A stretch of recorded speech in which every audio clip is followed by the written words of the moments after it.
put on the Oh, yeah, recording. it is 6 o'clock. Okay. All right. So it is April the 8th, and it's 6 o'clock, and I'm calling the Beach Haven Borough meeting to order. And I read through this. The flag salute is led by, I think, Kitty. To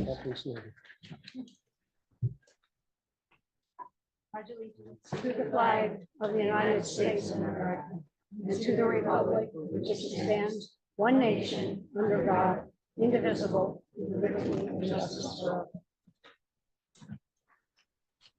Pursuant to the New Jersey Open Public Meetings Act, adequate and electronic notice of this meeting has been provided by posting on the bulletin board in the Beach Haven Municipal Building, on the borough website, and mailing the same to the Beach Haven Times, the Asbury Park Press, and the Press of Atlantic City.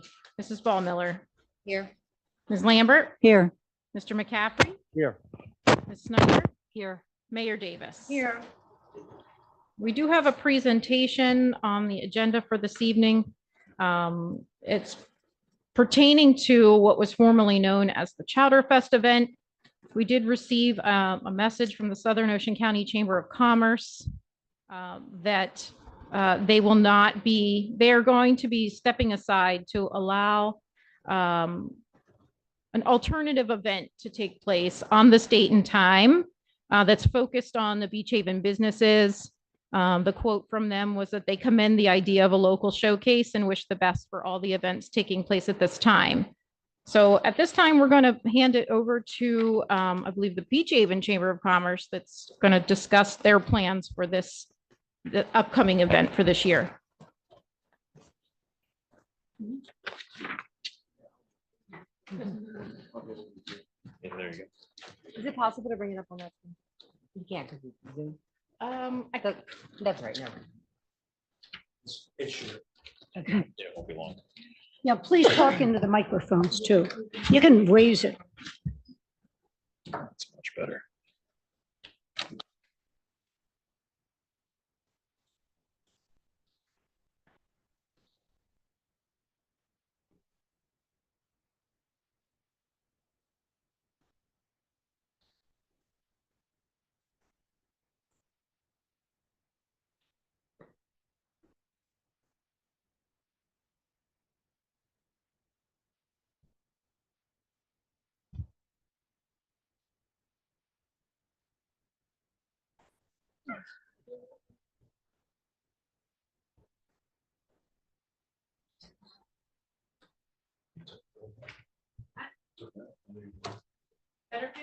Oh, yeah.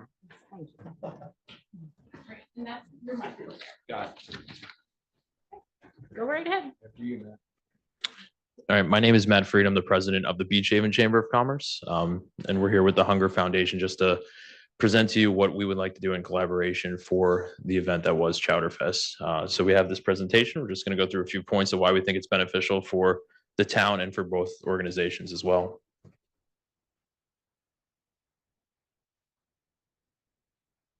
So these are just a few points that we put together. If you guys are not familiar with the Beach Haven Chamber of Commerce, we do exist just to promote business for the town, to bring people to the town in a form of events.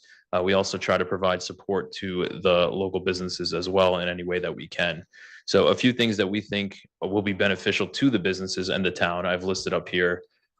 So the plan was to create a partnership with Beach Haven and the Hunger Foundation of Southern Ocean County. I think our both vision for this is to always have some sort of charitable focus for the event, to make sure that some of the money that is brought in is given back to causes that are important to not just the business community, but also the residents of Beach Haven. So some of our goals up here, were to secure the long-term event, whether that's a contract with Beach Haven Borough, or if that's a contract between the two organizations to work together to put on multiple events to support these causes. To help provide funds necessary for each organization. We do have some costs, but both of us are volunteer-based organizations, so we don't have many overhead costs. Most of the money that's made in any of these events don't go towards salaries. They just go back to our causes and to showcase local restaurants and vendors, which is really important to a lot of people involved in Chowderfest. So these are the points I was talking about specifically for the Beach Haven Chamber, why we think it's beneficial. is for us to have ownership of the event, at least to own the permit, to be ensure that all the money brought in for the event is given back to Beach Haven in the forms of supporting businesses, restaurants involved in some of the food parts of the event, as well as the things we do afterwards, things like providing the 4th of July fireworks, other events. We're the ones that put on the art walk in the spring, as well as historically Fall Fest in the fall. And we like to see a lot more of those things, bring people specifically to the shoulder seasons into Beach Haven and support businesses. As I already said, we're a volunteer-based organization, so this money won't go directly to overhead or other budget line items, because most of the revenue that we bring in just covers costs, and any profit from events gets put back into what we're passionate about, which is bringing business, whether it's marketing events, other events, or anything else that the council may see necessary for the town. Right now, our current budget is financed by memberships, which is coming from the local businesses. So having outside events kind of frees up those businesses from supporting everything. Right now, for example, the 4th of July fireworks is a huge expense, and it's paid 100% by businesses in Beach Haven. So we're looking to provide financing that could kind of take that away from them as their responsibility. And all the proceeds from this will be reinvested. So when we see long-term events, it's going to compound, because a lot of this isn't going into expenses year after year. We don't have budget line items that have to be covered by the event proceeds. So every year it could be going to different causes, can support different things. And we would love the support of council, obviously, to help highlight some things that would be great for the town in general. And we hope that we can have a long-term partnership with the Hunger Foundation, as it is a great cause, and it's a great cause related to the theme of Chowderfest as a whole. So I'll take it up here. I'm Todd. I have Panzones. I sit on the board of the Hunger Foundation. I've also run this event for a few years. Our family has run it since day one, basically. So some of the things that we want to see happen with the event, the Hunger Foundation, but also us as family. We want to see the money go back into causes that are important for everybody. So like Matt was saying, bringing people to the town shoulder season is crucial to making sure the business community can thrive long-term. Making sure that we can take care of our, the people that need it with the Hunger Foundation makes a lot of sense. I feel like that was one of probably the core reason why we actually could pull a tasting off last year, was because it's a lot easier for the restaurants to get behind something that kind of it hits home with us. That's kind of what our mission is. So feeding people that need it, it's really not hard for us to get restaurants that want to get involved in that. So a little bit about the Hunger Foundation. We currently serve 10 local food banks. We have 2 additional food banks that are looking for assistance quickly, which we are trying to figure out if this is kind of a big part of that, if we can add on additional food banks in the future. We were able to donate $100,000 from the event last year. I'd say that came out of the event pretty much entirely. So again, just like the Beach Haven Chamber, we don't have payroll, we don't have a building, we don't have, we have a little bit of insurance, right, Chris? There's basically there is no overhead for the foundation. So whatever we bring in goes right back into the community. The reason why this partnership makes sense with Beach Haven Chamber and us, besides the restaurant aspect, is we kind of have a lot of the experience running the event. Myself, Chris, Jeremy, there's a large group of people on our board. Sarah Ott, Dave was involved for a long time. We've been a core group of people running the event for all these years. We've all had our reasons and moved on, but we all kind of found ourselves over here. So it really makes a lot of sense for us to partner, because we are the ones that have the experience to pull this off, especially this late in the game. This is just a real quick slide about the food banks that we service and how many people those food banks serve and what their financial needs are. I don't think that this is a very well-known fact, so I put it in here so you guys can kind of understand why we're fighting so hard to continue this event.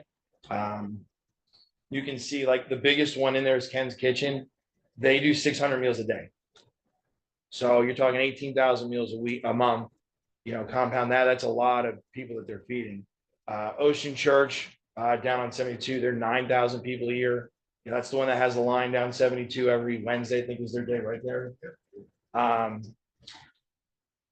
Stockton, 40 students, the high school, 62 students, these are all the people that we're trying to do this event for and bring the money in to help all this. The food banks that are coming in, the one that's pushing the hardest right now is the Starving Poverty. They're on 72 in Barnegat, in the old Barnegat Firehouse. We were in there, they do 600 to 700 people twice, 2 or 3 times a week, twice a week. They want to get on board with us. We'd like to partner with them, but we can't take obviously from what we have up there. There's such a huge need. So we have to kind of be, I don't want to say selective, but it's harder for us to grab more banks to help if we don't have a large source of income to do that long term.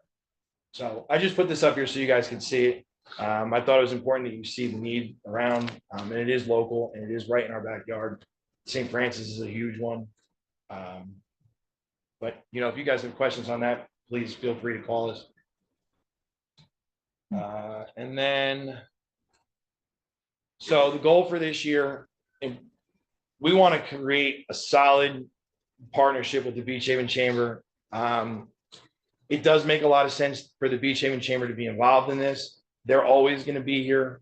The foundation is always going to be here as well, but it's in Beach Haven's backyard. So the Beach Haven Chamber, in my opinion, should be the one to kind of take over the reins on this and partner with who they feel they want to partner with moving forward. And right now, the foundation seems to be that, but down the road, that could change. We don't, who knows what the future is going to bring. We really still need to we need to repair the damage from COVID for the event. We used to bring 12,000 people in. Last year, we brought half of that. If we don't do a tasting in this year, I don't know that this event comes back. I don't know that we can withstand, or a chowder tasting or something like that. If we don't do something in that ballpark, I don't know that we're ever going to be able to bring that amount of people back into town. So that's the big push. Again, whatever you guys have for questions, please feel free to ask, open book here. So I have a question. Mhm. Last year, I know I went, it was a nice event. Are you going to do the Merchant Mart as well this year? You didn't last year. So that's a loaded question. We were just talking about it, We actually. were just out in the field talking about potentially, I think the goal is to go back to a 2-day event. We're talking middle April right now, and usually, in the past, this is we're done. We're getting into season, so I don't know that we can commit to it this year, but that is the goal in the future, is to go back to a 2-day event where we can bring in as many vendors as possible. The challenge this year is going to be time. A quick question. I believe you covered this, but this is 100% funded by all the participants? Yeah. Okay. Great, Some thank you. sponsorships and things like that. Yeah. We're not looking for the town. We're not looking for the town to invest anything in this. There's going to be some logistical issues if we go back on the field that maybe we can have a longer conversation about. But as far as the money going to throw this, no, we're good. We don't require anything from the town to do it. Will you be, will the restaurants that participate in the past, we've talked about this, receive some money to cover their costs? Yep. Are you? I think that's first steps for us, is the 2 organizations to meet and determine exactly how this is going to break down. Because one of the things we're focused on is making sure those restaurants are earning something from the success of the event. So we'll just make sure everything's allocated the way we want it before we continue from here. So we should have that, I would hope. Yeah, a in the week or two. past, we've always done, with the chamber, there's always a stipend. The stipend was never enough to cover the cost of the event. Last year with the foundation, we were able to give 4% back after expenses from the gate to each restaurant, which was enough to cover expenses. Most of us broke even, maybe made $1 or $2. Some of us lost a couple bucks depending on what our recipes were, but we pretty much nailed what we all spent. And that's always been a major sticking point for getting involvement, because it is such an expense to do this event. I mean, you're talking 200 gallons of soup is not cheap. Especially if you're doing a white chowder, you know, you have the cream and the butter, that adds up fast. So the hope is that we can come up with, well, the hope, but we will come up with a breakout where the restaurants are gonna be covered. And that should be more than enough to get more participation. But even so, we're not hurting for restaurants. I mean, I can name 7 right now that are already committed. Which, you know, the hope for this year would be 10.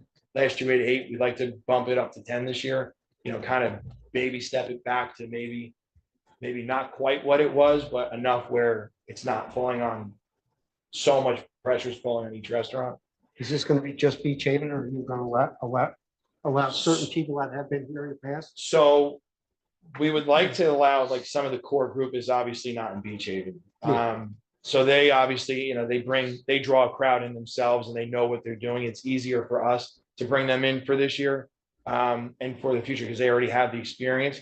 But I think ideally we'd like to open it up first and foremost to all Beach Haven Chamber members. And then if we can't generate enough interest that way, then we'd go on the island. And if we need to go off island, that would be, you know, kind of the process we would follow. The only thing I would think about that is to say Beach Haven first, which I agree with to a degree, but if you perceive that as, well, they're kind of cutting off the rest of the island, and the chamber always welcomed the entire island, I worry about that. So I hope maybe I don't know, I just think Yeah, the that's all. island, all good, and then after that, Mhm. because I mean, let's face it, we haven't had any or many soups. So I think, I don't know, I wouldn't want to turn anyone off. No. Or if another event happened to run on the mainland, then maybe they jump over there. So I don't know, just I think think that about determines the size of the event. Like, we're Yeah. willing to grow this as quick as businesses are willing to participate. So like Todd said, we're trying to add restaurants. So we're not going to cut it off just because they're not in Beach Haven. Yeah. We want to grow the Yeah. event too. Like, for example, Wally's, I mean, they've been really active and really help. I don't know, it just, Yeah, like we would never. we all turn- drive up the island for soup after Labor Day, right? So, We're not gonna turn anybody away, but I think that the goal of this originally was to kind of draw people into town. So I feel Yeah. like with Beach Haven Chamber, like, they should at least have the first go at it. And then if they choose Yeah. that they don't want to, because let's face it, Beach Haven's really busy. So it's hard for a restaurant to staff their store and staff a booth. right. I mean, So- hopefully that will be your problem. You'll have too many, you know, It was that will hard be, last year. yeah, I know, I'm sure. So it's gonna depend on the restaurants and again, you know, like I said, we have a lot of core restaurants, you know, that are involved that are gonna stay involved. Like Lefty's is in Barnegat, they still want to be a part of it. Not gonna turn them down. They've been champions. Yeah. So they have every right to be there, in my opinion. They're part of the history of it. Yeah, definitely.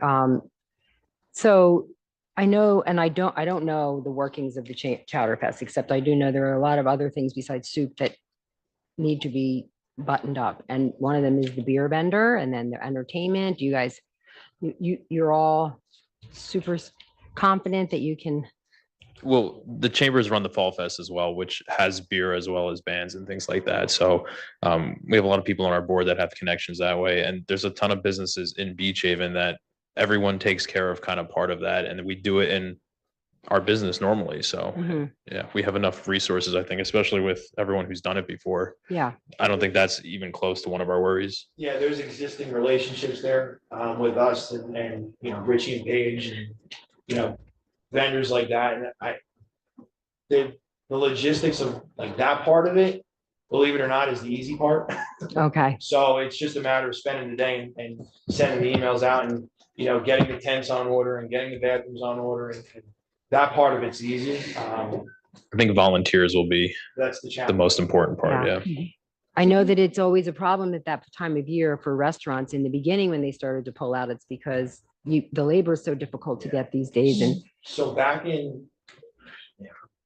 when I first started doing this, we, like Panzones used to partner with the Anderson Agency. So we would do the soup and run the store, but Dan would send over a group of insurance agents or realtors or whoever, and they would come and man the booth with, you know, a couple of our core staff. So like we can easily, you know, reach back out and try to facilitate something like that. If, you know, if Buckaloo's wants to do soup, but can't run the store, we can find somebody that they can partner with or help facilitate that partnership. That's how it worked back in the day, and I see no reason why we can't continue that. Some of the agencies have been great for volunteers for us too, especially with Fall Fest. That's who helped us run our beer Yeah. trailer for at least one event. Okay. As far as volunteers idea. for the event itself, we are gonna try to reach out to the food banks and see if the food banks can send volunteers. If they're gonna benefit, I feel like they should have skin in the game also. Yeah. So and most of them have been very receptive to that. So that's gonna be a big draw for us. And then we'll hit the high school like we always did, and, you know, the Interact Club and all the kids that need hours for Honor Society. Hit Stockton too. Yeah, Stockton. We've done that Kids before. here, they like to volunteer, and I know, you know, being on the trustees there, that there are kids who really, this That- food coming into them, and they just can't afford to eat. Yeah, well, trying to fix it.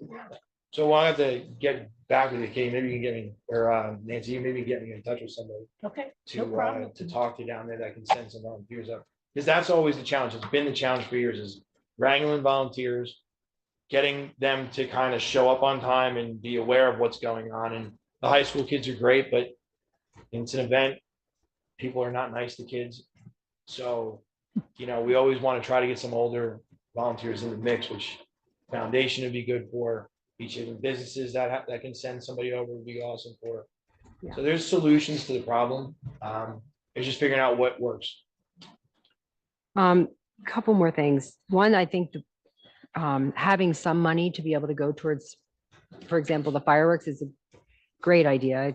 I think the businesses are hit up constantly for every single cause in this town, and it's a burden on them. And so I think it's important. I think that would be a great asset.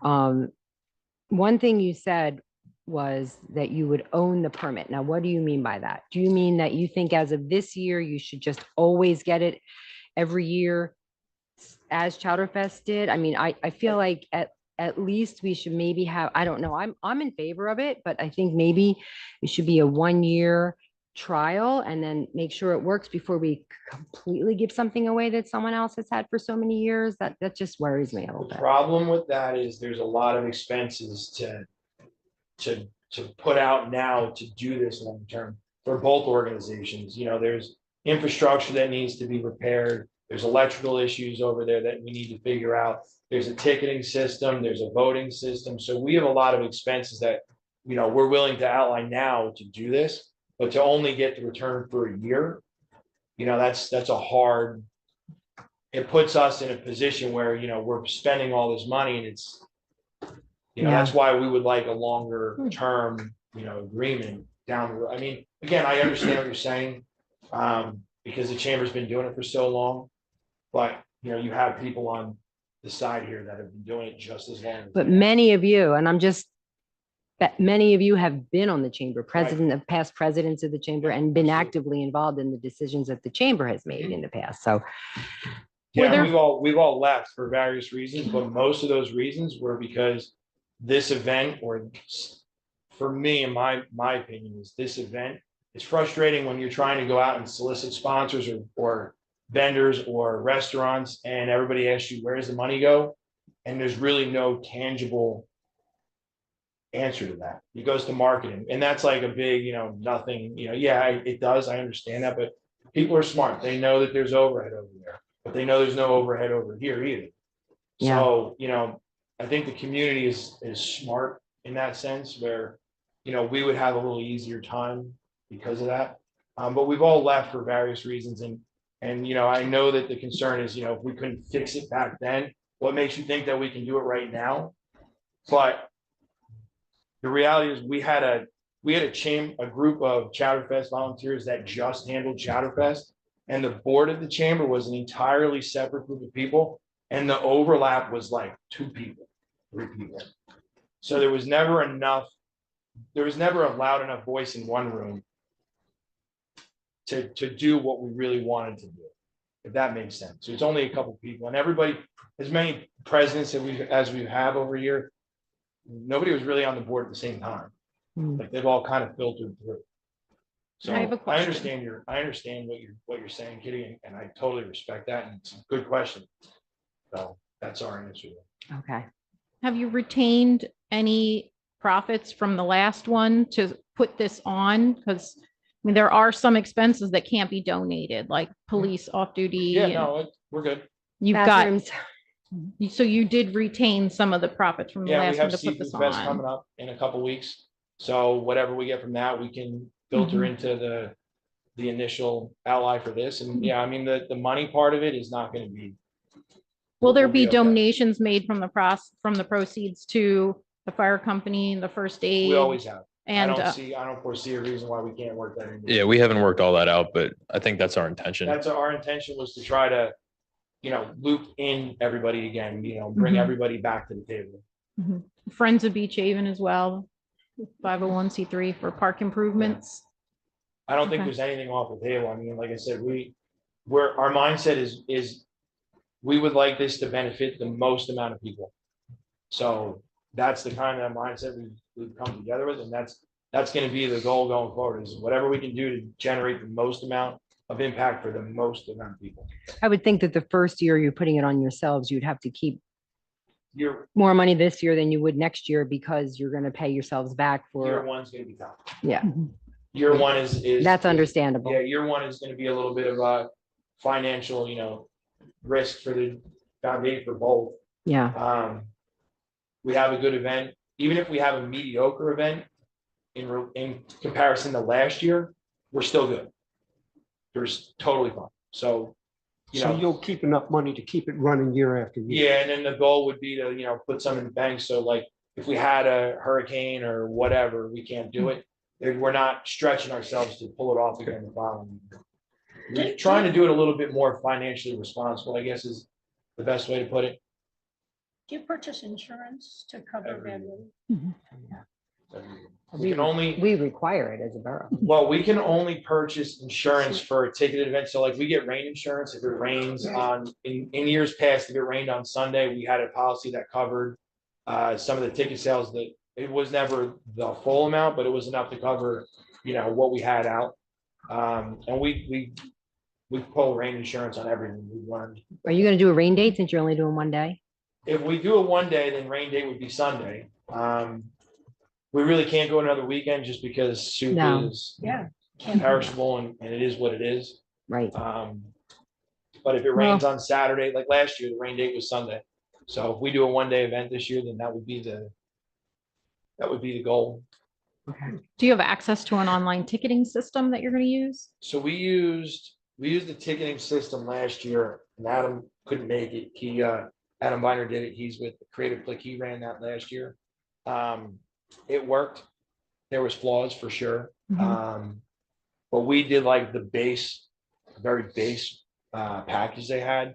So knowing that there's going to be a few more people, we can ramp that up for sure. That was an issue. Voting was also an issue. So we're looking into solutions for that also. But the Hunger Foundation is the one that ran ticket sales last year. Yeah. How that are- would be intact. So who's going to actually obtain the alcohol permit? We Not sure probably yet. would. Well, Yeah, we you haven't guys will? talked about it, but so we're shifting our resources that we put in the Fall Fest would roll into this, so we wouldn't do both events. So are you, the chamber is going to actually be the applicant for this event for Correct. special event? Yep. Okay. I think that makes the most sense, Yeah. to be honest with you. Yeah. I think Beach Haven Chamber should be the applicant, and they should be the ones who kind of take over, the lead, so to speak, just because it makes sense for the Beach Haven Chamber to run the biggest event in Beach Haven. Mhm. Doesn't make sense for a foundation that, isn't necessarily a Beach Haven focused foundation to run this event. I'm sure there's going to be a lot of little kinks to work out, even though you have plenty of experience, but now being the main source of the whole event. I think it's a great idea. Looking forward to seeing it. I live in Ground Zero, so the parking will be a nightmare, but despite that, I wish you well. I think it's going to be great for the town. Make sure you get the school to give you the parking. Oh, I We already talked to them, Yeah, yeah. I'm sure. Got an inside there, but, and I liked what I heard when you said, Matt, that you will be actively working to bringing in more events in the shoulder season. I think everybody agrees, especially in the spring because everybody has their staff, everybody's got Yeah. plenty of employees and Yeah, Matt and We've I- talked about it already, Matt and rolling I've into been working another. on it for, I think, all winter, just Pan Zones and Fantasy Island, trying to figure out what we can do. So there's ideas out there. It's, okay. Maybe- And probably the chamber needs more members, right? We could always use more members, yeah, for sure. Anybody's Not interested. gonna turn anyone down for that. I like the idea that it's a home run event. And the people in the town are taking part in it, and this is their baby. it's always what it used to be. I remember Frank telling me that Dickie Cross used to come down and cut holes in the pavement to put all the posts in for the fence and, half the stuff down there, Dickie did. Yeah. So, that's kind of what we're trying to do is bring it back to that kind of homegrown, this is Beach Haven, look at what we can do. And, we'll put ourselves up against anybody. And that's kind of the mindset that we have. I always considered that this was basically Beach Haven's. No matter who was running, it was just a thing for Beach Haven. And Beach Haven, Beach Haven always has the most to gain and the most to lose. Mhm. So I think this plan kind of puts the ball, I guess, in the court of Beach Haven more so than it did. Like there's, it's not like Beach Haven Chamber is going to run an event outside of Beach Haven. So Right. One question, I mean, the Beach Haven Chamber of Commerce, you don't pay. Can you use your yourself. microphone, Nancy? Oh, sorry. I'm always telling everyone else. And do you take a salary in No, we don't have any salaries. whereas the Southern Ocean County members do, I mean, people that work there full time do take salaries, which maybe, and I mean, I know nothing about it, but maybe gave them more time to organize these things. So this is really truly 100% volunteer. It is, yep. in the past, like you're right, but the Chowderfest committee was Mhm. always a volunteer-based committee. There was always people that had businesses that did certain things. I mean, as much as the office staff was a huge help because they answered the phones every day. They were always working with somebody on the committee, like to kind of facilitate that avenue. So vendors would call and then that would go to my wife, Jill would handle, that part of it. So they would work in conjunction with a volunteer, person on the committee. So I don't think that necessarily ever, doesn't have to change. It's not like it's a huge jump. Okay. I think we're doing it already too. We're all kind of sold out for events in the town. So we're the ones that set up cones at 3 a.m. to make sure events go off and we're already there anyway. So we're not that worried about that. And there are lots of people that really enjoy volunteering. They, We they have a stake huge in it. business a community personal- that Yeah. does it. Yeah.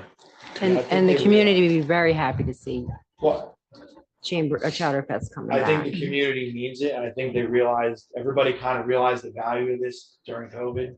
Not having it for a couple of years, and then last year bringing the tasting back and having that group of people that came back. I think that kind of renewed the need and the volunteer, forward, that people want it. So I don't think it's gonna be as hard for us to find volunteers locally as it has been in the past. But time will tell. Yeah, There's solutions, we can figure out ways to make it a little less volunteer heavy. So that's part of the money we have to spend. Technology helps a lot. So that's the infrastructure, things that we would like to invest in. yeah. That's the. Could always go that's- back to the chips in the bottles, for voting. It worked You know- forever. You know how many volunteers that took? Yeah, how heavy those. chips Couldn't you are. weigh them? We didn't weigh them. You know how heavy they are. I see JB is here and I'm just going to remind him that he promised me he himself would aerate that field after the Chowderfest. Okay, just reminding you.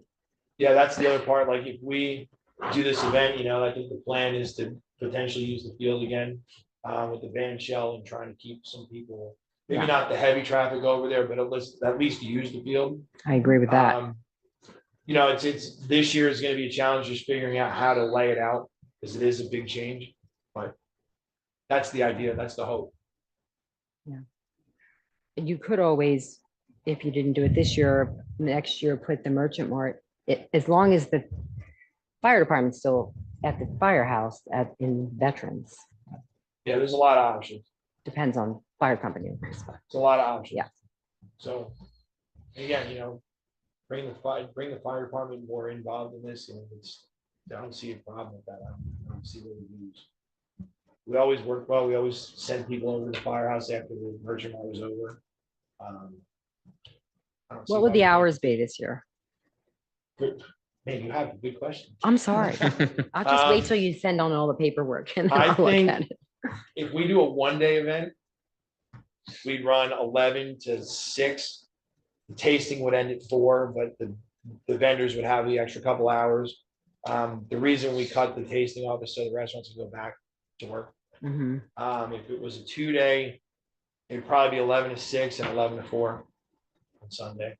It would be, we haven't really discussed the 2-day internally. Yeah, mean, I that's think a one big- day is a good idea this year. That's a Yeah. big ask. But down the road, that's traditionally what we've done. Thank you very much. Great job. Thank you. Thank you. See Lou here. He's a big help. I know he is. Where is he? Made them I come. saw him. I saw him. There's.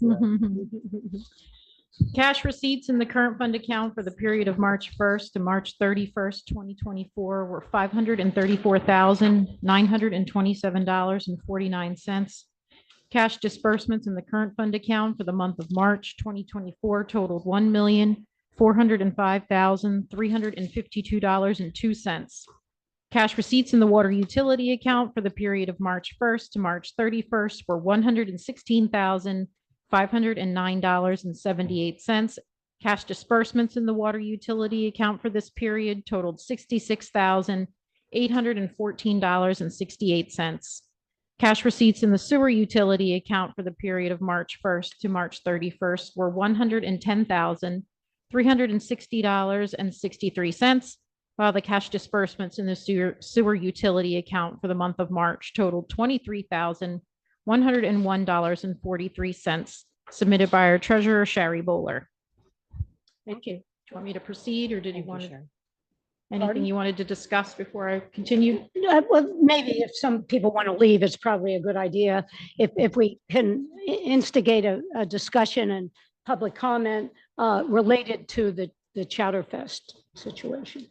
That way, I see many of you here for that reason. So if anybody in the public would like to come up and say something regarding the presentation we just had, this would be a good time to do it instead of at the end.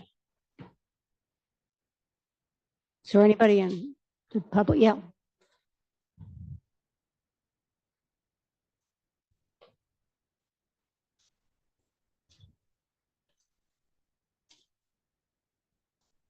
Name and address. Adam Ellender, Beach and Fire Chief, 100 South Bay Ave. So I heard this. I think it's a great idea, honestly, bringing the Beach Haven Chamber with the Hunger Foundation. Since you guys came up here, I actually thought about how we could help out as the fire company.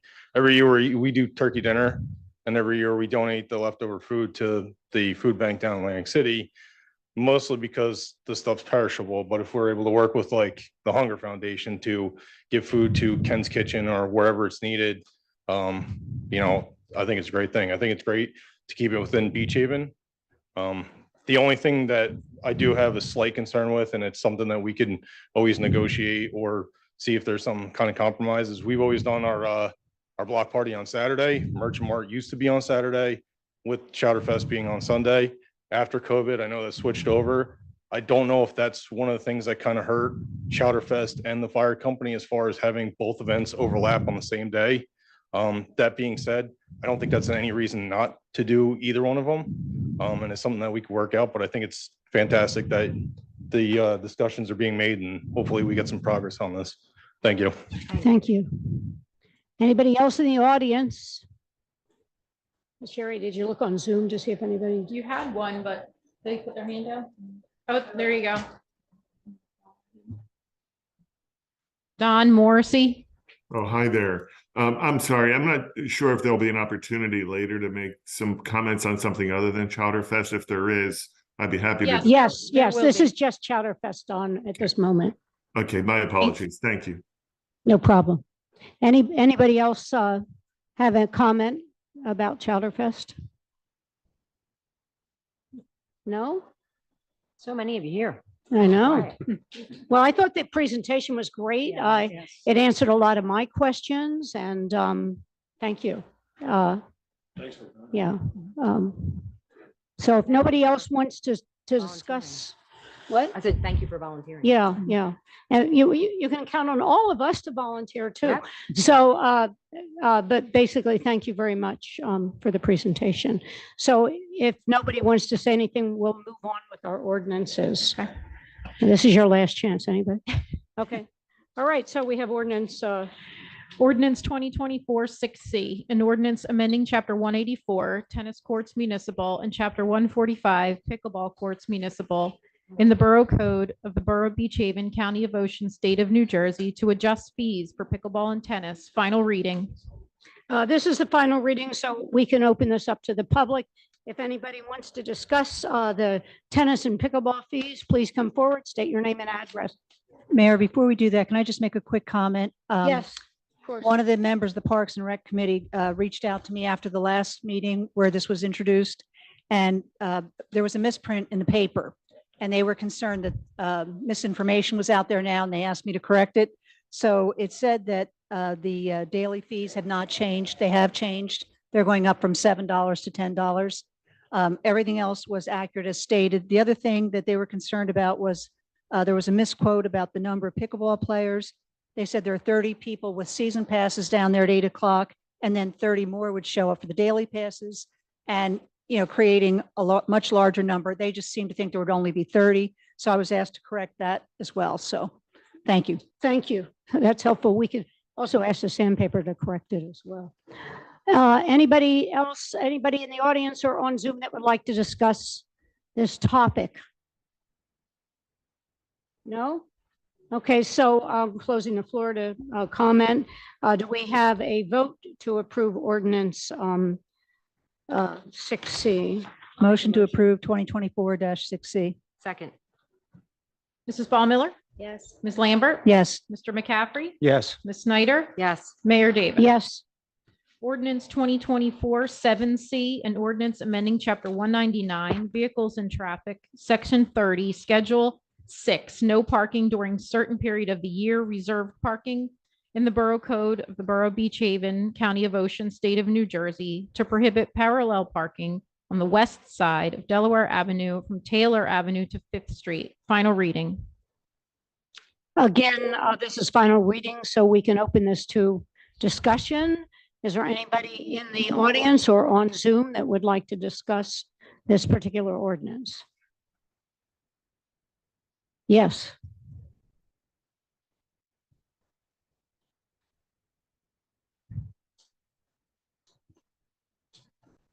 You have to say a lot today.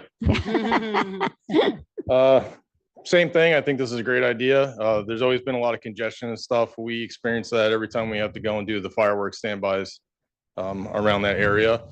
The only consideration I ask is if we're able to make sure that there are spots for the fire trucks and for the ambulances for any of those events down there. Again, if it's not permissible for the public, maybe we can have the emergency vehicles just be able to park down there so we can get in and out. It should be a little bit less congested now. So thank you. Thank you. Anybody on Zoom like to speak to this? No? Nobody else? So if nobody else wants to talk, I'm closing the floor to public comment. And do we have a motion to approve ordinance 7C? I'll make the motion. Is there a second? Second.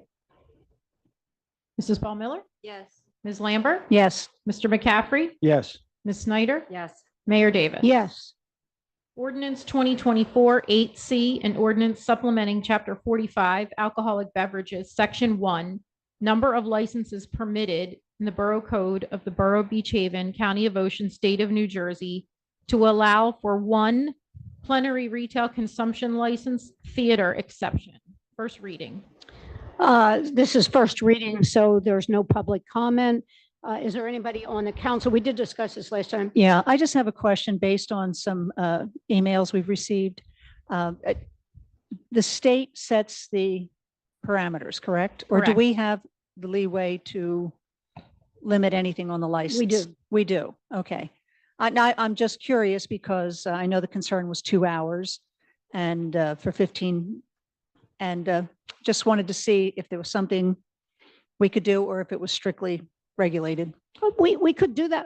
I talked to Steve Steiner and he has no intention of serving alcohol 2 hours before the show or 2 hours afterwards. And you can only do that 15 times a year.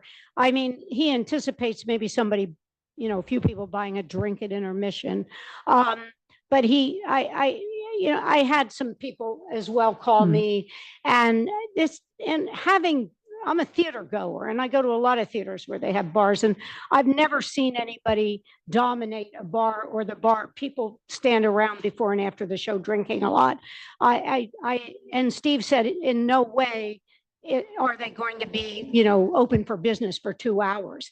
And it's a situation where there's not going to be room for a lot of people in there. There's not going to be seats for drinkers. It's not a bar. It's just a chance to have a drink. You can't set up tables and chairs because there's too many people in the lobby there that, it would probably be against the fire code if you try to put tables and chairs. So but we could if we wanted, say, I'm pretty sure we could do this. We could modify the special conditions if we wanted to. The question came up about using the patio and I kind of naturally assumed that they might, but then now you're saying that they really don't, because if it's inside the theater, I don't see a problem at all. It's supposedly inside the theater and it's not like you can take your drink to your seat. And, basically you have to be a theater goer. You can't be just walking off the street and saying, oh, I'm going to stand here and drink for 2 hours. You have to be somebody that has a ticket for the show. I'm assuming their prices are going to be a little higher than the bars as well. I would think so. I mean, Yeah. it's really there to help them pay their bills. And I've been to many shows, sorry, and never, first of all, in New York, they don't let you in 2 hours early. And second of all, I've never seen anyone just pounding drinks at a theater, at a show. Never. It's just not. gonna Like- happen. There's been a lot of questions about people coming off the street and buying alcohol there. And these are all conditions that we could set. From what I understand, that we could set up in their Well, restrictions. that's already a state regulation that you have to be a participant Okay, in the They're show. You coming have to up, be but a, there's, you have there's to be a other, ticket holder. there's other points. Yeah, if we where wanted to the limit it to patio an down hour. there And, Right. people coming in and observing it. There's also, like I said, there's restrictions that we could put on there, from what I understand, to stop any of the problems that might occur. I think If so. they do. I agree. Yeah, you're right. Anybody else? Jamie? Any comments? No, I think it's a great idea. Okay, me too. Me too. Okay. All right, so do I have a motion to approve first I'll make a reading? motion to approve 2024 8C. Is there a second? I'll second. Mrs. Ball Miller, Yes. Ms. Lambert, Yes, Mr. McCaffrey, Yes. Ms. Snyder, Yes. Mayor Davis. Yes. Ordinance 2024-10 is the calendar year 2024 ordinance to exceed the municipal budget appropriations limit and to establish a cap bank pursuant to NJSA 40A:4-45.14. This is an ordinance we do every year to allow us to increase the appropriations limit and bank anything that we do not utilize. And as we say, we do this every year. So is this a first reading? It is, Yeah. yes. So anybody on council want to comment on it? If not, do I have a motion to approve? I'll make a motion. Is there a second? Mrs. Ball Miller, Yes. Ms. Lambert, yes, Mr. McCaffrey, Yes. Ms. Snyder, Yes. Mayor Davis. Yes. All matters listed under item consent agenda are considered to be routine by the municipal council and will be enacted by one motion in the form listed. Any items requiring expenditure are supported by a certification of availability of funds, and any item requiring discussion will be removed from the consent agenda and discussed separately. All consent agenda items will be reflected in full in the minutes. Resolution 96, authorizing an amendment to the scope of work for the 2023 Local Recreation Improvement Grant for 0938 Skate Park. 97, proclaiming the National Service Recognition Day and National Volunteer Week. 98, returning remaining escrow. 99, releasing a performance bond. 100, awarding the 2024 licenses for ice cream vending.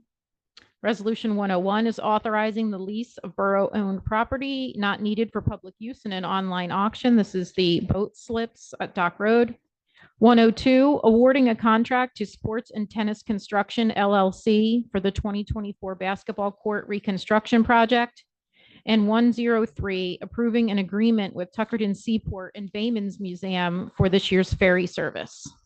Would anybody like to remove any of these items off the agenda, off this list for further discussion? I'd like to remove 96. All right, anybody else? All right, so let's vote on 97 through 103. Is there a motion? Motion to approve resolutions 97 through 103. Thank you. Second. Mrs. Ball Miller, Yes. Ms. Lambert, Yes. Mr. McCaffrey, Yes. Ms. Snyder, Yes. Mayor Davis. Yes. And Resolution 96, 2024, authorizing an amendment to the scope of work for the 2023 Local Recreation Improvement Grant 0938 Skate Park. So I pulled the resolution because originally this grant was allocated towards the skate park. So I just want an explanation on what exactly the new scope of work is for this grant. So the grant that was awarded for the basketball project was 63,000. We recently went out to bid for the basketball improvement project, and the bid came in at 96,000, including engineering and whatever change orders we may have. So in order to utilize the $70,000 grant that we were also awarded for skate park before the expiration of this grant, which is December, we were looking to combine. So the scope of work would mirror the scope of work for the basketball project, which would allow us to award the project and complete the basketball project. So the project has to be bid, awarded, completed, and closed out by December of this year. So my feeling, Jamie, is that we're going to lose this money if we don't do this at this point in time. There'll be other, hopefully, opportunities to readdress the skateboard park. But I don't think we want to lose that additional money.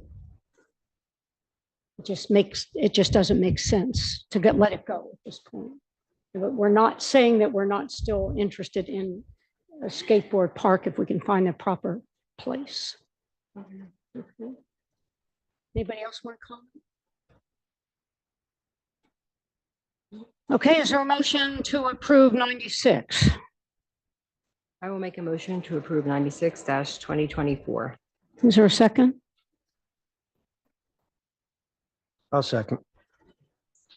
Mrs. Ball Miller, No. Ms. Lambert, Yes. Mr. McCaffrey, Yes. Ms. Snyder, Yes. Mayor Davis. Yes. I have a bill list this evening in the amount of $1,233,396.24. Okay, is there a motion to approve the bills? I had a question. What it was a stupid question, but I'll have to remember what it was and ask Sherry. Okay. I already asked my questions and they've been answered. So. Yeah, right. It wasn't anything it's just something. Motion to approve the bills. Thank I'll you. Second it. Thank you. Mrs. Ball Miller, Yes. Ms. Lambert, Yes. Mr. McCaffrey, Yes. Ms. Snyder, Yes. Mayor Davis. Yes.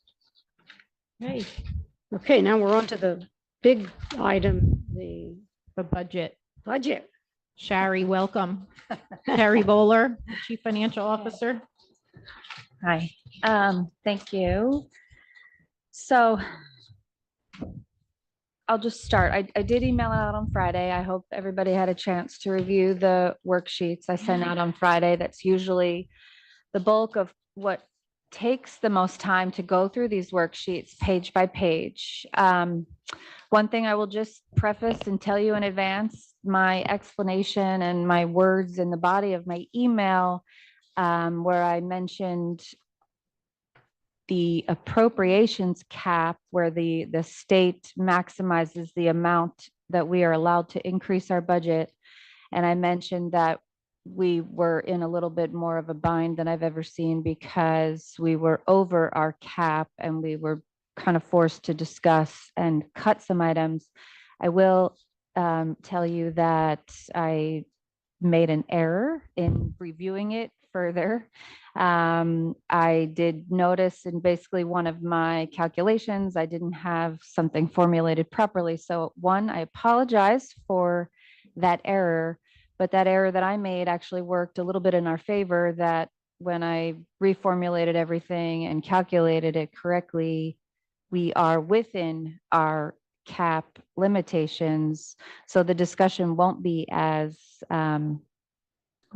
dire as I guess I made it sound. And I That's good. figured that out this afternoon, which caused a lot of Wow. all these documents are dynamic, and with every little change, I'm changing the spreadsheets, I'm changing the budget document, I'm changing other spreadsheets. So it's one little change is kind of a domino effect. So I apologize for that. Fixed it today. With that said, I also mentioned that on Friday when I realized or thought we were in that shape. Sherry and I sat and we did go through and cut some items. So the budget doc that I emailed out on Friday it was after we removed some items. There were a few things that we discussed today that we only cut because we were forced to cut something, but they probably weren't really appropriate to cut. So we added just a few of the items back in, not all of them. But in order to just not take forever in this discussion, I'm not really sure which way you want to go. We'll start with the salary and wage worksheet. I don't want to go too fast or too slow, so I will try to breeze through it as quickly as I can, and maybe identify some things of a discussion, something, highlight a change from the prior year. But please, at any moment, tell me to stop if you have a question. I don't know if you have questions on what you've seen thus far. And I will at least identify maybe the items that we added back in. So what you're looking at in front of you is slightly changed from what I emailed out. Not too much. Can I ask you a question before you Sure. start? The highlighted items, is there a rhyme or reason between the coloring and the highlighted? Not entirely, and I kind of noticed that at the end as I went through this, the coloring scheme of it all kind of got away from me. Because I thought, well, some would be an increase And and I some re- would be a decrease. It Yeah, doesn't it's work that not, way. it's, some of it is, Right. well, it's a change, it's a new item, it's something that we added last year. Do we want to keep it this year? And then I can clean that up, but Okay. Well, it just was confusing me a little bit. highlighted. yeah, I would some think things just are maybe easier just to have them all highlighted. the same color. We've got multiple people working on the spreadsheet, so it's, and then I realized it wasn't worth the time really to go back and change the coloring, so. Okay. So if we start with the salary and wage, again, with salary and wages, really, for the most part, everybody here is under a contract, whether it's an individual employment contract or, a negotiated labor agreement. So there is not a whole lot of discussion or leeway to change, but, as I said, there are maybe a few things we can go through. On the right-hand column is the percent increase. I will just kind of breeze through. If you have any questions, stop me, please. Okay. The one thing that we added back in on page 2 that you did not see in your email was under the tax assessor. We have been budgeting for the past couple years, just a little bit, 6,000 for a reval. And with that, we know that there's a revaluation coming, in order from the county, and it could happen at any moment. So we just added that back in the event that there will be hours more necessary with the reval.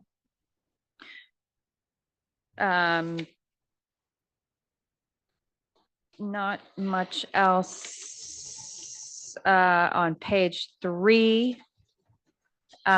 Different from what you saw, we added back in an item that we had taken out of the police in the effort to cut some costs was just the promotion. We've had that in there for the past couple of years. They have been granted the approval to promote. I think there is still the need to promote somebody, but I believe it was a timing issue. And they were waiting for some test results to come back. So we wanted to put that back in the event that they are able to follow through with that promotion that they were granted. There is a vacancy in the police department. Also, that was a prior year approval. And so that remains still a vacancy. Page 4. I don't see much of an issue or a change other than an increase also in the police for the SLEO budget. There was a request. I think, they were having issues maintaining or filling the full need of what was requested. So there was I think a request to increase the part-time hourly wage. Yes. Page 5. Not much of their things that are highlighted are also maybe new over the prior year. The buildings and grounds, the reason that custodian is hired is because we hired a part-time person as a custodian that wasn't there the prior year. The maintenance of equipment, that looks a little bit off skewed. That is offset by the prior page under sanitation. We reallocated things correctly where we realized we had one person that replaced somebody in a prior year, shifting of people from a different department. We just really moved things around on that. Parks and playground, there is an addition, salary 15,000 for a recreations coordinator. That's a new position that was requested, I guess, with the Parks and Recreation Committee for a part-time person in the summer. So we added 15,000 for that. Page 6, not much there to really go over. Page 7 is our totals and salary and wage. To note also, just the increase over the prior year was only 1.55%. That's great. So that's lower than we've had a few retirees. We've refilled positions with, People coming in. the more, lowest hour. correct. So that was nice. Same thing, water utility, not much of a change. There is one vacancy now that we also have the sewer utility newly created. That is on the last page. It's hard to really compare it to last year because last year we were on a 5-month budget versus an entire year, but we have one vacancy when the nice thing is that both utilities would be sharing in the cost of that vacancy, 50-50. That's really it for salary and wage, unless, if you have any questions. And if not, I will move on to the other expense. Again, we try as part of a budgeting strategy from year to year, especially as costs are rising. The state does not really account for rising costs. Like we passed the COLA ordinance tonight, which is the appropriations cap. The state still limits the amount you can go up in your budget 2.5%. All that ordinance that we did is a formality. They allow you to allow the budget to go up 3.5%, and then whatever you don't use, you reserve in this bank for 2 years. So that ordinance we passed tonight was a formality. But one of the strategies that we do really typically from year to year, everybody requests often that costs are, increasing and they're all having a harder time fitting their needs necessarily into their budget every year. But we typically try to keep the other expense aspect of the budget at a 0% increase. So the department heads are also kind of trained year after year that they just have to continue to fit within their current budget without an increase unless there is, a request that deems fit. So this we can try to go through pretty quickly. Page 1, we had Sherry has completed her education. So that was a nice accomplishment. And so we were able to remove that amount. So her budget did drop back down to what it was prior to the education. The rest you'll see on page 1 was 0% increase. Page 2, there was just an increase in the auditing fee. Our auditors have, increased, if they haven't increased the fees really over the past few years. This year, we did see a small, an increase. We're going to absorb their increase with the split between the current budget and both utility budgets as well. So that fee just went up 5,000. They're also adding an audit of the library. Yeah, and we're- now we have we're- utility. Yeah. an additional So. utility. Page 3, one of the things we removed was we took out 15,000 for appraisals. That was really a prior need when we were spending that. We're not utilizing that money, so we reduced the assessor O&E by that. Legal is always really kind of a moving target, and we base it on the prior year. Last year, we were transferring money at the end of the year into that budget. Last year, potentially there were some lawsuits that we might not, we might get a relief, but I feel like there's a few that, you never know. There with the recent one with the wind project. So we typically leave the legal line items based on the prior year. So both of those went up a little bit. Page 4. The very last item on the bottom of page 4 was something that I put in there today. It was not in your drafts, but it was under the construction office for permit inspection fees for electric, plumbing, and fire for 15,000. Really, that is just, we pulled out of a shared agreement that we've had with Stafford for years, and we contracted an independent company to do our inspections. I've analyzed what the fees were for the first quarter of the year. I don't have a baseline for what it's going to cost us, but based on what it was for the first couple of months projected for the year, I threw in a $15,000 cost there. We are generating a revenue from it to offset it. But we needed that line item to charge against. But we are getting revenue from it. We so it are should be getting good. some revenue from it. Sherry, I don't know if I missed it or it's down here somewhere else. The lead inspections that we're now supposed to be having, are they a line item somewhere? Is that under That'll another? that's in the grant section. Okay, thank you. Page 5. All 0%, page 5, the top of that is the construction that's being totaled up there. The insurance, those are items beyond our control. Our liability and workers' comp insurance went up. Health insurance didn't go up a whole lot. But one of the things that the state did allow us to do, if you recall, last year, they made a one-time exception for certain items last year with health insurance, with gasoline and oil, with pension costs rising. They allowed us to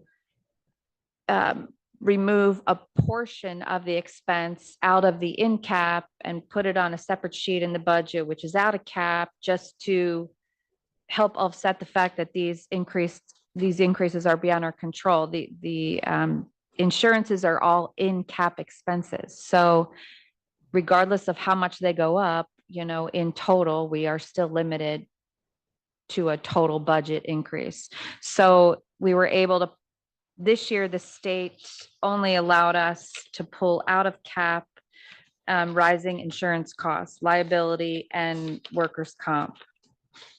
So the amount of money, I know I have it written down here somewhere. What was just moved out of cap for workers' comp was 60,000, liability insurance, 18,000 based on certain calculations. So doesn't affect our total budget. It just helped us with our in cap totals. No relief on the group insurance. No relief on the group insurance. The insurance didn't go up enough. So we didn't have that large of an increase in order to pull out an out of cap expense for that. On page 6, the only increase there was our Long Beach Township dispatch, which is a shared service. That is a contracted amount. The aid to the fire company and the first aid, there was a request to increase those 2% over the prior year. So those contributions went from 50 to 51,000. On page 7, all 0% increases. On page 8, we removed the charge for the roll-off disposal. That was an additional item last year in 2022, which is why it was highlighted in 22. We didn't spend that that much that we budgeted for, plus I believe we purchased something, so that operating expense will eventually be eliminated, but we reduced that from 18,750 to 5,000. We expect our delivery of the roll-off by June. On page 9, the only increase there was the Board of Health. And again, that's a shared service and a contracted amount that, they dictate what our contribution is annually. The rest of the page is 0% change over the prior year. On page 10, the beach patrol, we just added $2,000 for some maintenance expenses and items for the beach taxi that was new last year. And we didn't have budgeted for that, and we've had some minor expenses, so we added 2,000 there. At the bottom of the page, and I apologize, I wish I saw this was split over 2 pages, but the library, again, the library is kind of a unique situation that the state dictates to us what our library appropriation / revenue is every year. And so it's a full appropriation on the one side, but then it's fully off, raised as library tax on the revenue side. So they balance the budget, but they are increasing this year from last year. You can see the appropriation last year was 1,047,873. This year it's 1,230,518 and 36 cents. So that's a 17.43% increase, and that is also mandated by the division beyond our control. Utilities, we just, based on last year where we fell short and had to transfer a little bit of money in, we increased some of the utilities there. Just looks like by about 15,000. The pension, again, our PFRS and our PERS pensions increased, and those are just direct bills, a one-time annual bill that I believe is on tonight's bill list, but it's beyond our control. That went up 6.61%. That goes up about every year. Goes up every year, and again, that's another one that's in cap. Yeah. So they put these things really out of our control inside the cap. Last year, they allowed for that one-time exclusion for the police and fire. This year, we weren't allowed to do that. So on page 12, zeros across the board, except down at the bottom is the grant section. And Colleen, that's what you will see in there. We did receive a $900 grant for the lead program. The grants, it looks like it increased so much. We just have more grants that we are awarded. So that's a positive thing. The grants are fully funded, offset 100% on the revenue side. So where it looks like it went up 100%, it's completely offset with the exact same on the revenue. Our construction official will be handling doing those inspections, so there's no increased cost for us. Okay. As a matter of fact, if we do any, which I don't think we have had any applicants yet, we'll collect a fee. Okay, thank you. Right, and we use the 900 grant for the mailer, for printing and mailing. So we've utilized it for that purpose. On page 13, in the capital improvement section, last year we raised 40,000 for the police station as a preliminary, that was actually for the roof replacement. The description is wrong, but it was the roof replacement. This year, you know, the HVAC system went in the old police station where they utilize that as a gym, and we've gotten some quotes. That's going to be 50,000 for that repair. So this is just an idea. This is one way to fund it. We can throw it in the budget as under the capital section, and it'll be available to spend against. We can remove it from the budget. The only other way to spend the money, we would have to adopt an ordinance. So we can adopt in a capital ordinance where we fully fund it with our own monies, or we do, you know, put it into the bond ordinance, which wouldn't really happen until the fall. So Chris had requested that we try to get this project done sooner. So being that we had the 40,000 in there last year, I just put it in this spot. But again, that's maybe that could be a questionable item. And then debt service again is we keep the same 1.2 million. If you recall, last year we did add an extra $1 million to our note pay down to offset the fact that in that prior year we received the CDL loan forgiveness, which was in the value of $1 million that we were given. And after COVID, the state allowed us to, they forgave that $1 million loan. So we threw it last year in to pay back notes, to be more proactive. For purposes of this document, to just not skew percentages, since it was a one-time thing, I took it out of the prior year where it says that should be 2023 heading 20. I removed it just so for purposes of percentages for comparison. So the one thing to note, our interest on notes, you know, we had an increase there from 175,000 in 2023 to 315,000 in 2024. Again, these are items beyond our control. And with that, that is the end of that. The total budget there went up for O&E 7.94%.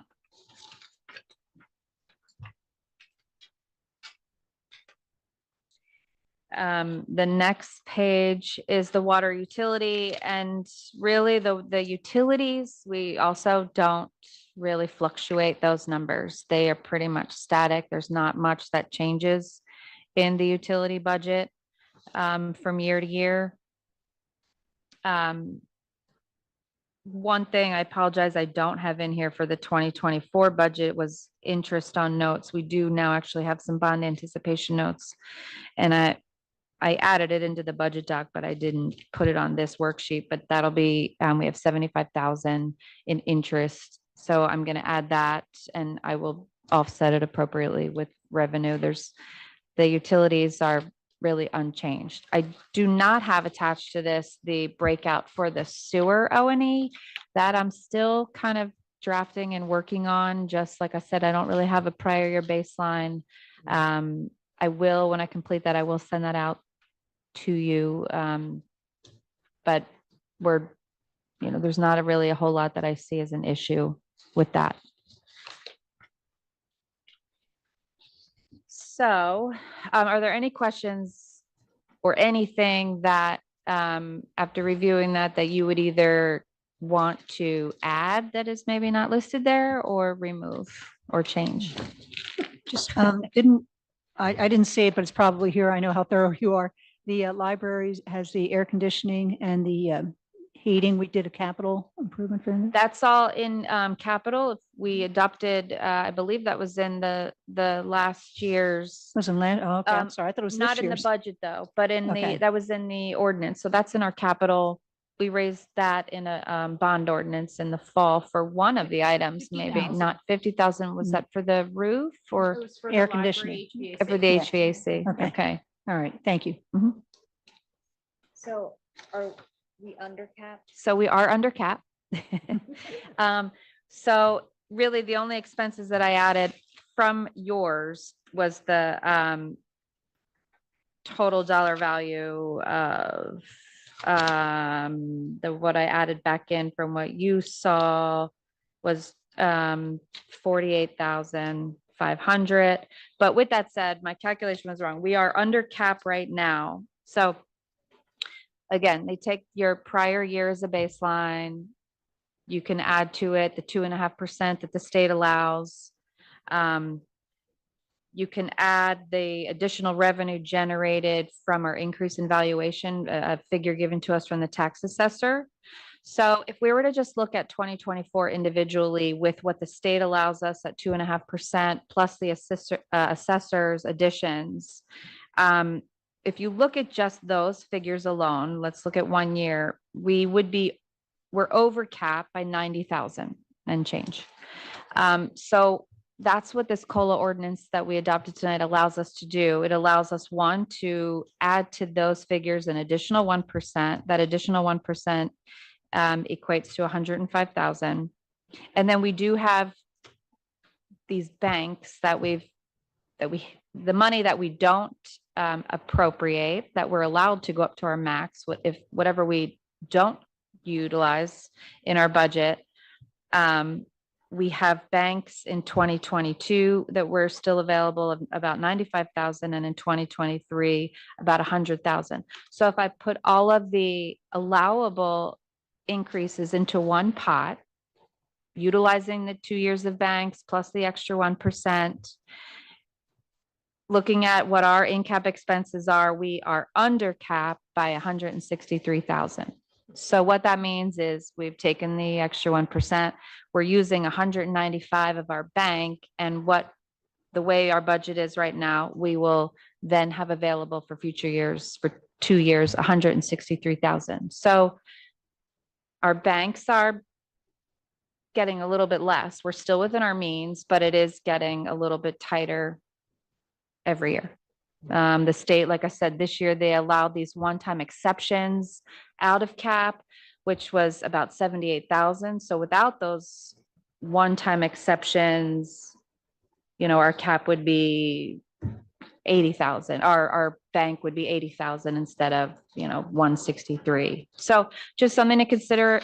I will read one little thing that the state, they release these finance notices every year and tell us all these laws that they're ever changing and all the things that they're allowing and disallowing year after year. With these exceptions that we're getting for workers' comp and insurance, it says, the board has not granted these exceptions lightly and has expressed its reluctance to extend them beyond the calendar 2024 budget year. Municipalities are strongly encouraged to explore all avenues of cost savings, including investigating shared service and closely analyzing labor agreements and discretionary spending to ensure a sustainable budget in future years. So they're making these one-time exceptions. Last year was the very first time I've ever seen them do that.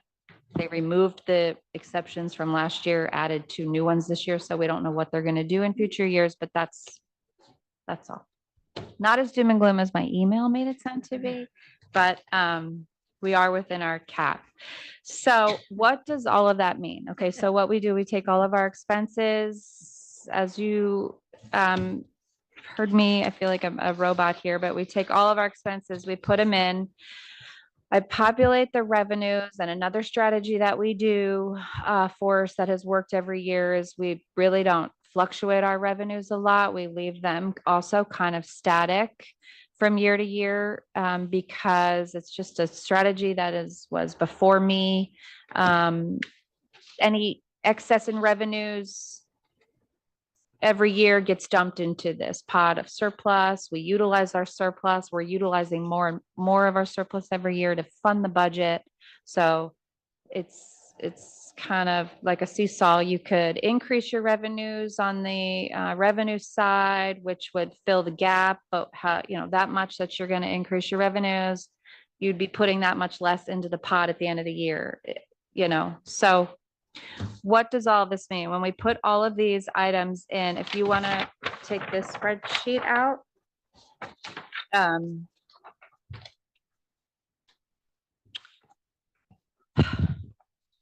So I put, to just start off to see where we're at in a baseline, I put last year, we put, okay, I lied. If you want to grab this one spreadsheet that talks about our annual net debt and then shows our debt service appropriations year after year and our surplus that we use to fund the budget year after year. It's an 8.5 by sheet. Just a couple of things. So the question becomes, how do we balance our budget? And we balance our budget utilizing our own surplus funds and a combination of real estate taxes. When I plug all of the values in, and if I were to leave the same surplus as last year,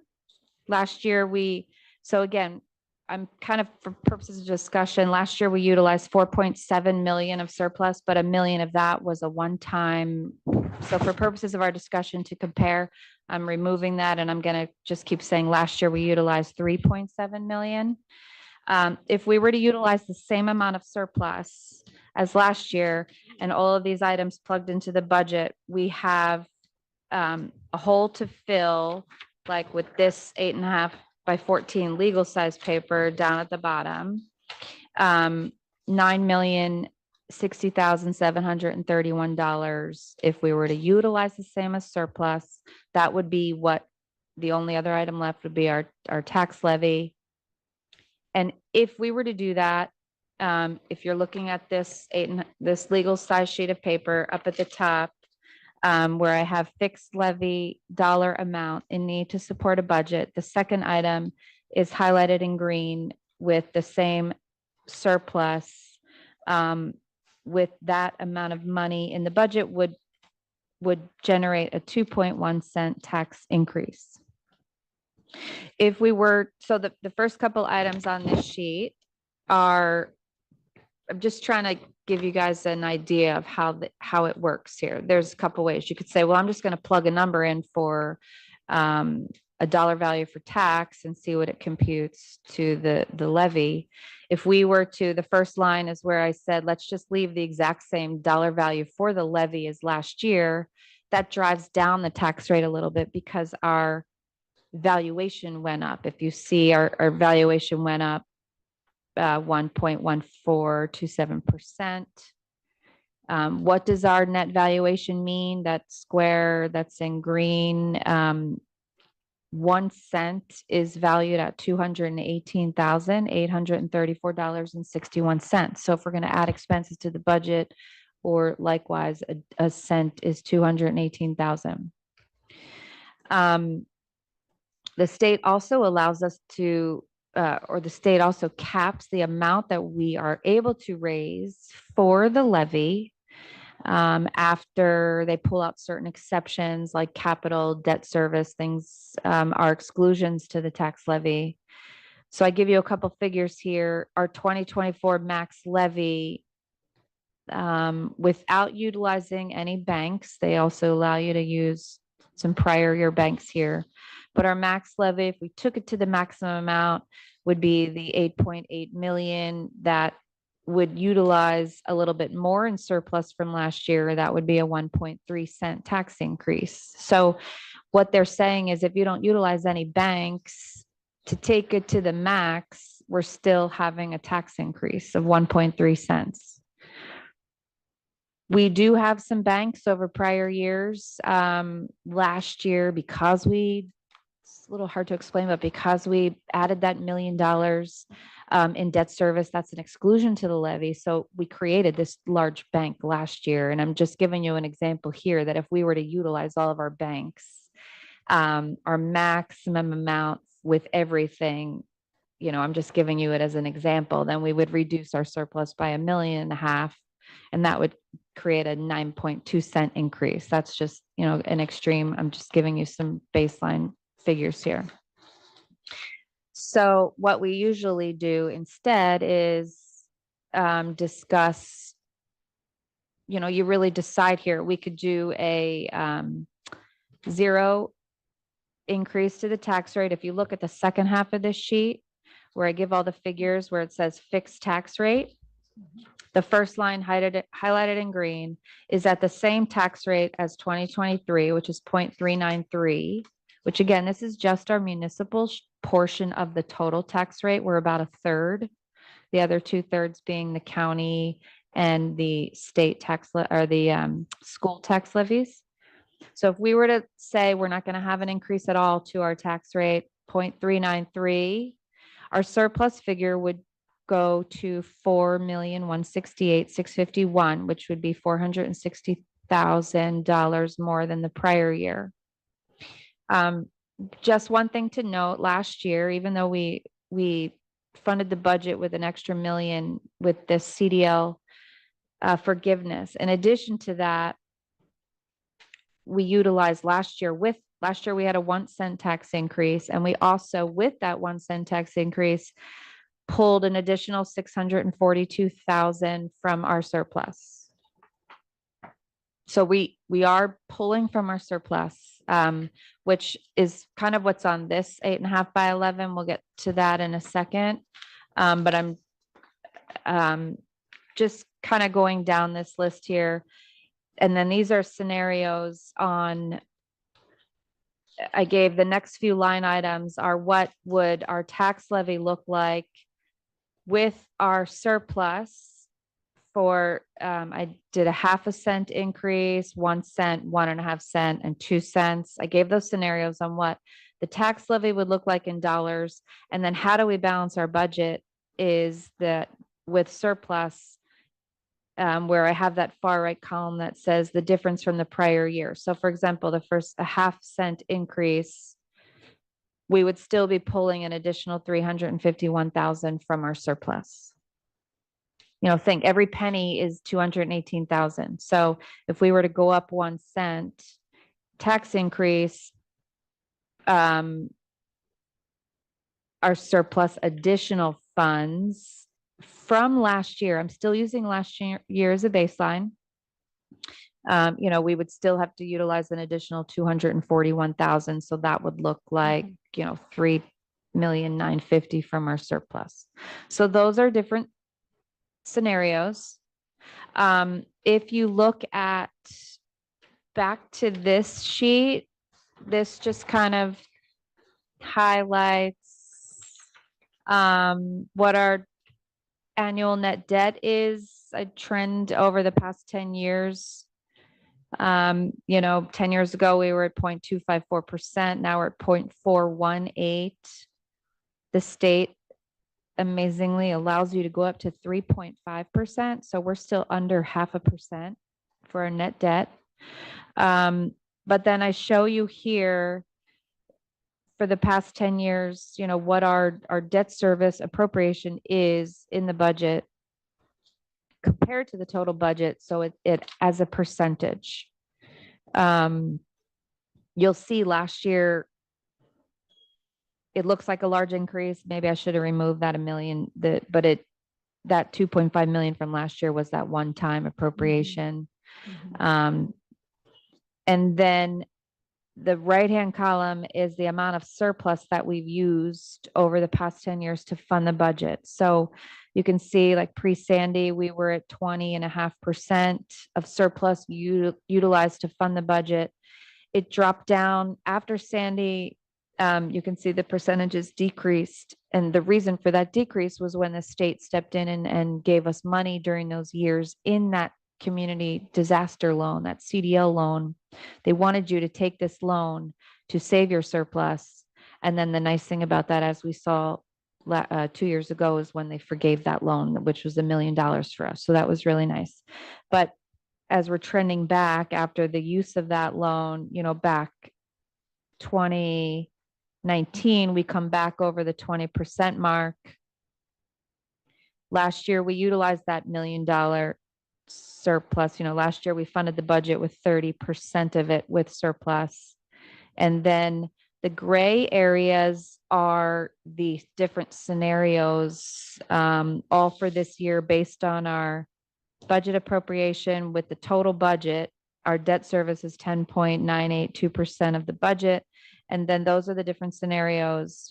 A no tax increase would, we'd be pulling more from surplus. That would create a 27% surplus to fund the budget. And then as if we were to balance it with the combination, if we raise taxes a little bit, you would see that percentage would go down a little bit.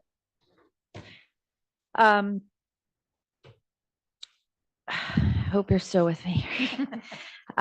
What does that mean? What does a tax increase look like? So if you look at this sheet that is has the yellow highlights, it's called your annual tax liability per your assessed value. Our average assessed home, the average assessed value in Beach Haven is $854,930. So for the average assessed home, if we kept our tax rate the same, there wouldn't be an increase for just the municipal portion. So again, we are only about a third. Our tax rate is 0.393. The total tax rate is 1.211 for 2023. Again, the other 2/3 is your county and your school taxes, which we cannot control. We're given those amounts. So if we were to go up a penny increase for the average home, that would look like an $85 total increase for the year, again, as about a third of it. So your total tax bill would be about 3 times that increase. So those are just different scenarios on what those tax increases would be to the homeowner, with different values of your home. Kind of a chart there. You find your assessed value.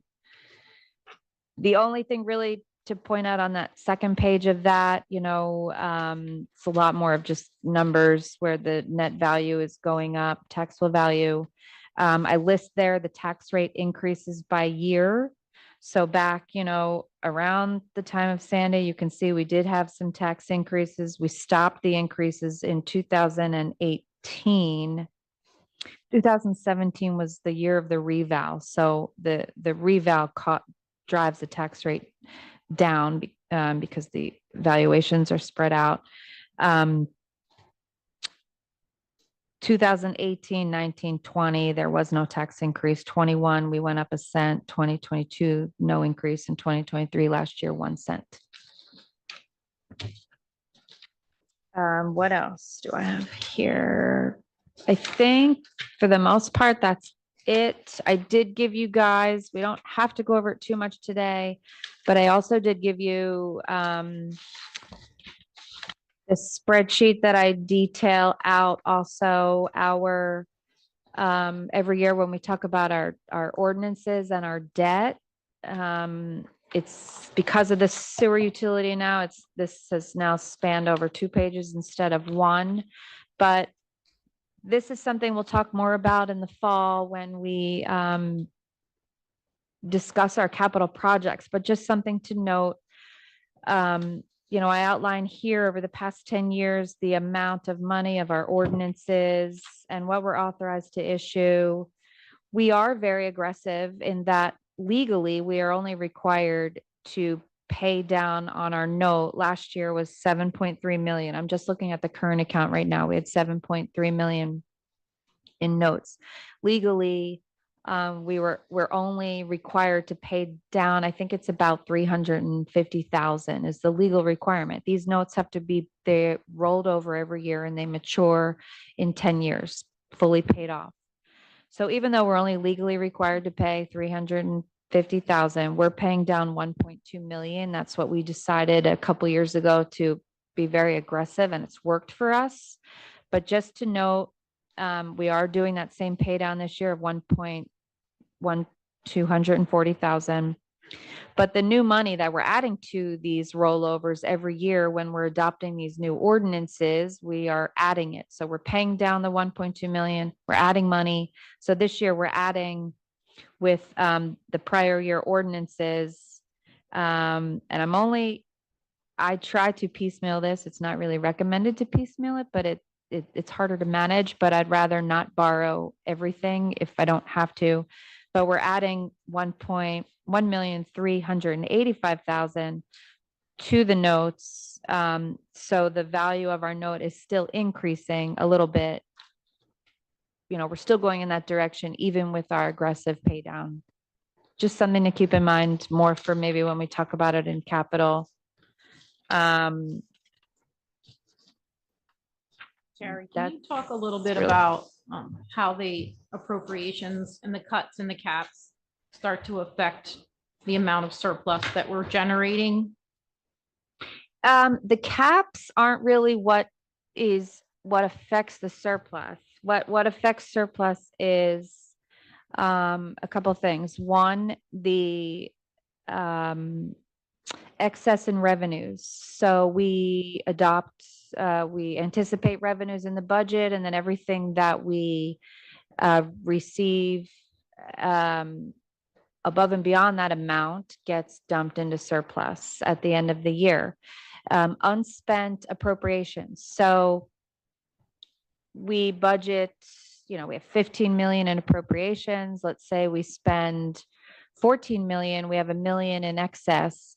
The appropriations sit for 1 year. They have a lag. We also still have open our reserve budget, which is the 2023 budget, which sits for a year to compensate any expenses that come up in the new year for the prior year, which is uncommon because we appropriate everything before we purchase. But whatever is left in the reserve budget lapses into surplus. So, and any unspent debt service is canceled to surplus. People cancel appropriations, they're gonna dump into surplus immediately instead of having that 1 year lag. So those are the things that really affect, like by us cutting things out of the budget, what that really affects is our budgeted amount will go down. So our unspent appropriations will go down by that same amount and not dumped into the bucket. I'm not saying don't cut. I mean, of course, if the better off we are, if whatever we could cut out of the budget obviously would benefit us. The only reason why we added a few things back in is if you cut it, there's your baseline for the following year on your appropriations cap. So to cut something by saying, well, I'll just postpone it for the year really isn't helping us. So in order to truly cut, we need to cut. We can't cut by just postponing because we might not be able to add it back in next year because our baseline for our cap next year will be lower and you might not be able to add it back in. So we didn't add back in everything. We really went through the list again and we only added back in the things that pained us that were maybe a prior year approval to cut in the first place. Our surplus, we do have a healthy surplus. We utilize more of it as we see in our budget. Last year, the goal is to regenerate at least the amount that you appropriate in your budget. So you at least have a consistent line or maybe a steady increase. Last year, our surplus actually went down a little over 4% in the value of 400,000. So last year we utilized a lot more to support our budget. We went up to that 3.7 million and we didn't regenerate that much. So we trended down after last year. We've been trending up. We have a healthy surplus, but things are more costly now. So We're using budget. we're using it. So now the discussion becomes, I'm I can take a breath maybe, and you guys can discuss, and you can stop listening to me, but you can discuss now, how do we balance our budget? You know, we have to balance the budget. So we're going to balance it either with no tax increase and more surplus, all in taxes, no more surplus, cut the surplus, add more surplus. You know, we just have to figure out a way to balance it. I've tried to give you some different scenarios. I will open the discussion to you all for some thoughts or questions, or, you know, a breath. My head's about to explode, but thank you. Stay with you for a while, but then it really gets, no, you've done a great job explaining everything. And this is always probably least favorite thing to have to do, to decide whether to raise taxes, keep them the same. I always get nervous with the surplus because of where we live. And I think we're always as good as the next storm that comes. So I hate to take a whole lot out of surplus to balance the budget. We have done it.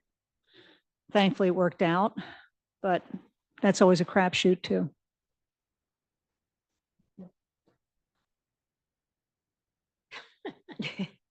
Wait. I mean, one thing I've found though, is if you have a big surplus and you have a Sandy hit, and you've got this giant surplus, the government comes in and fixes the people that don't have this surplus, and you're screwed. And I mean, that happens too. We got lucky, I think, during Sandy. We did get a good amount of money coming in. We got lucky. It cost Yep, a heck of a lot more than it did. you know. It did. It cost a so, lot. And you can see that when but you look yeah, at those let's not, percentages. I hope we don't have another Sandy. I mean, But- I mean, the only other thing you can do is think of other ways to increase revenues besides taxes. Mhm. One of which might be paid parking. I mean, you know, I lie awake at night trying to think, how can we bring in more revenue? And it's really difficult. I mean, grants, everybody's looking for grants, but you know, we have gotten some good ones over the years. What other things can we do? I mean, we bring in revenue from mercantile licenses, so business helps and stuff like that, but your biggest amount of money comes from the taxes. So if anybody can come up with creative ways to raise excess revenues outside of taxes, that would be great. I mean, if the cost of everything is going up, I'm not as much of a gambler as you, and luck is great, but you can't count on it. And a healthy surplus is valuable. So, Do you want to talk about timing of the budget? And So, right, statutorily, we should. I mean, if we can't, we can, and as long as it's explainable, but statutorily, we should introduce the budget at the next agenda meeting. So, So that means we need to come up with. usually what we do after this, because it is a lot to digest and a lot to process, and I'm not asking for a definitive answer on the fly here. So usually what we do after this is process it, think about it. We can discuss it. You can, you know, usually we make some comments tonight. And then everybody kind of, you know, will individually email us and give their recommendation.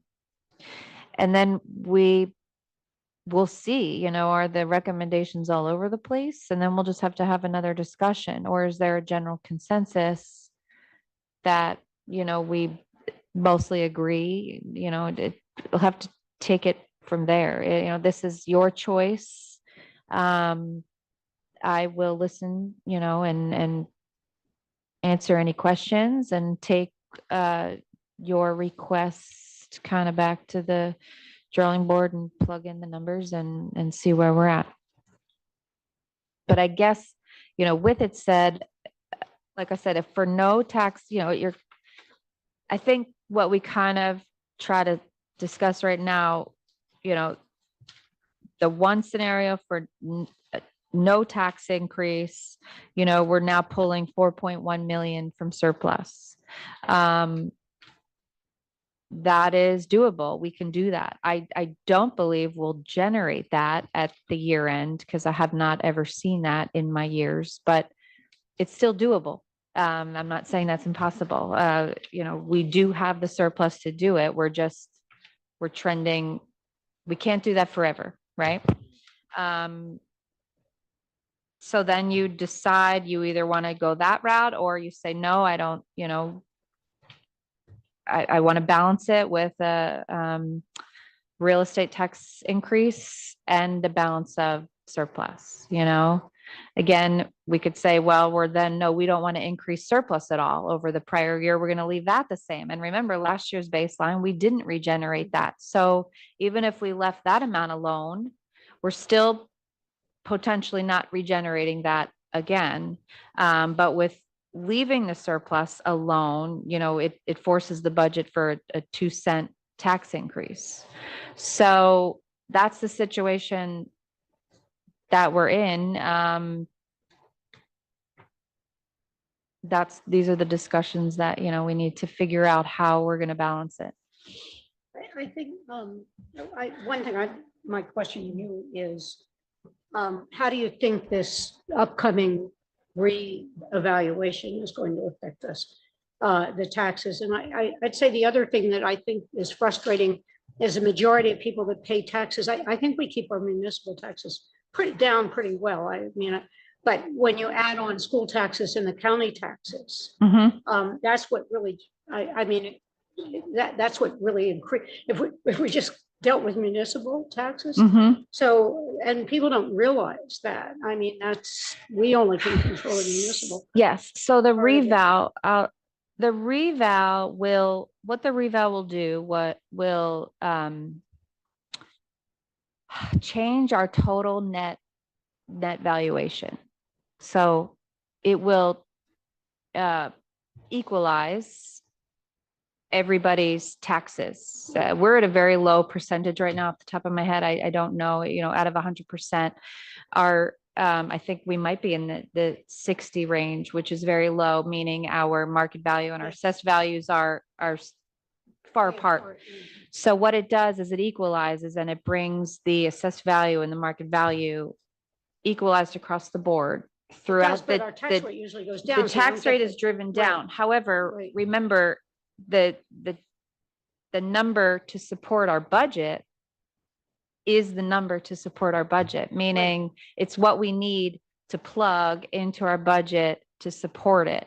Right. So it's going to drive the tax rate down, but that means that's because some properties are going to increase in assessed value, some are going to decrease in assessed value, and some are going to stay the same. It's not going to affect the dollar value that we need to support the budget. If that makes sense. We're still going to need to Well, we'll still raise need the the same dollar number. value, but the tax rate's going to be driven Distribution, down who's paying what? because some people are going to pay more Right. in taxes because their values have gone up. And even if it happened this year, it's not going to hit the books for Right, another it takes years, a year or so to hit the Yeah. books, and the assessor works in a year advance of us, so the assessor right now is already working in 2025. The books are closed for 2024, meaning when your tax bill is issued in the summer, it's based on your assessed value at, already, she certifies that by January 10th, I believe, of for the prior year. So any change really won't happen. You wouldn't see it at the time it takes for the reval to be done and then for it to hit the assessor's books, is the timing.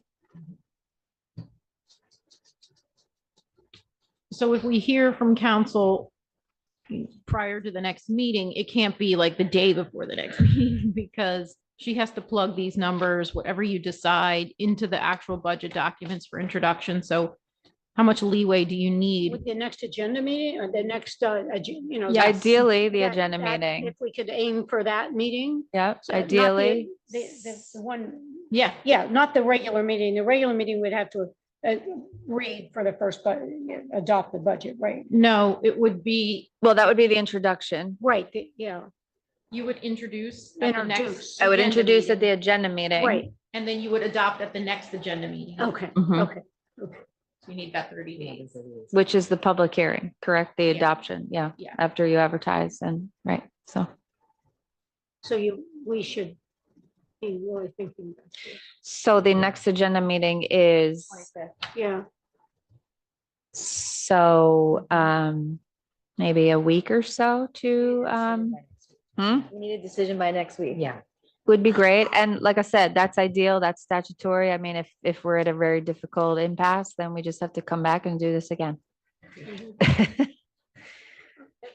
All right. Thank So, you very much, Sherry. Yeah, It's a lot of work. thank you. no problem. Your mind.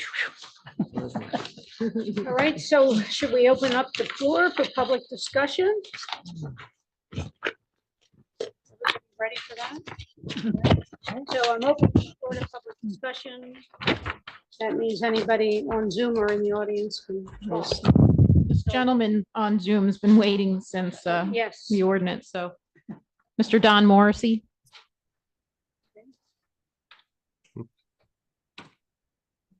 Oh, hi. Good evening, everyone. And my name is Don Morrissey, and I reside in the Renaissance Condo Association, located next door to the Seashell Hotel and Restaurant. And I want to thank you for the opportunity to speak at this evening's meeting. And now I know I'm joined by several of my neighbors, including George Sizzlier and Deb Greenwood. And I believe Steve Pacheco may also be joining as well.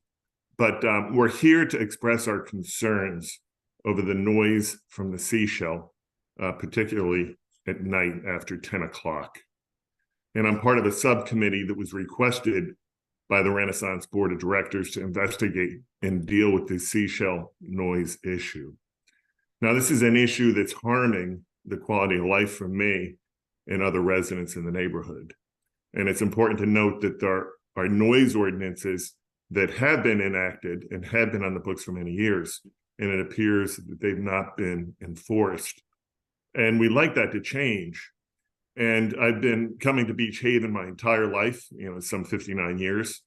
The Seashell has been here most of that time, and I've always enjoyed my experience at the Seashell. But something has changed in the past couple of years. Maybe it's attributable to COVID pandemic, but the noise is louder and goes beyond midnight many nights. And my wife and I cannot sleep as a result. We've called the police. We've invited the police into our home to listen to the noise from the Seashell that we're hearing. We've met the police on Center Street outside of the Seashell. And I've spoken to the owner and have been shrugged off. But as I've said, I'm here this evening with several of my neighbors to express our view that this really is intolerable, and we're looking to the council and the Beach Haven government leadership, including the police, for your help in enforcing the noise regulations that are in place. And that's only fair. 2023 was not fair and reasonable to the neighbors of the Seashell. And we're here tonight before the 2024 summer season gets underway to request that you do what's in your power to maintain the quality of life for the neighbors of the Seashell. And again, I'd like to thank you for the opportunity to speak with you this evening. You guys do an amazing job. You guys are stepping up, and clearly I'm seeing that based upon the thorough discussion that you've had on a number of issues tonight.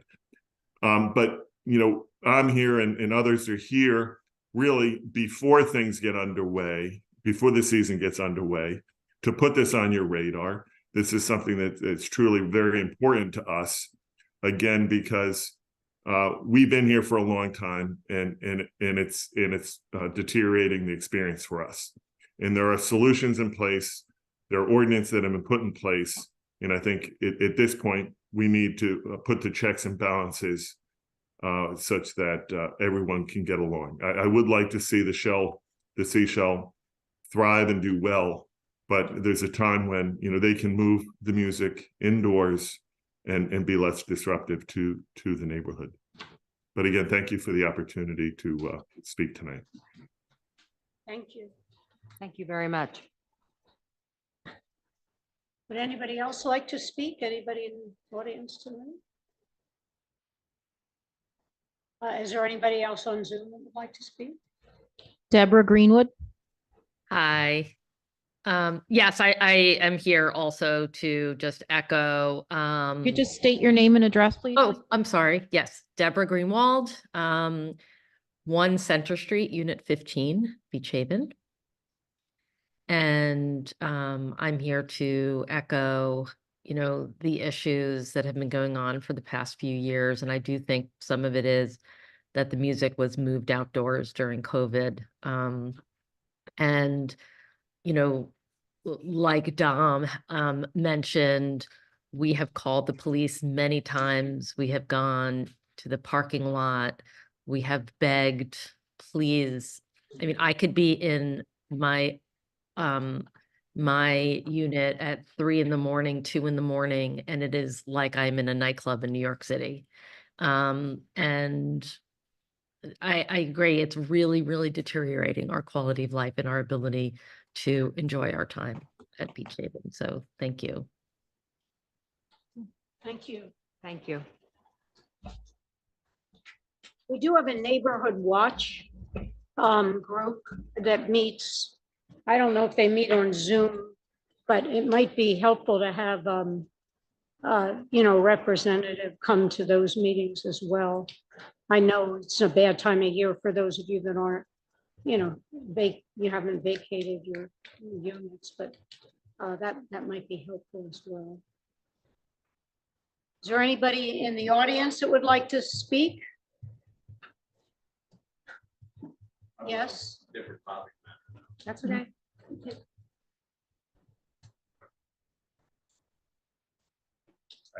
Hi, folks. Steve McLean, 208 Fairview, Beach Haven. I'm here to trying to get an understanding of what's going on in the Would you speak in the microphone? what's going on in the 200 block of Fairview. There's some new construction that's going on next door to us, and it was a small 1,500 square foot home that was there before was torn down, and What's the address? 216. 216. Yes, and I'm right next door at 208. Okay. And it's more or less, it was the sister house. So what, could I just? Yeah. There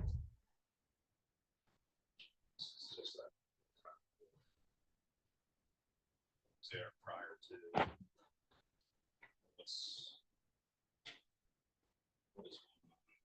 Since.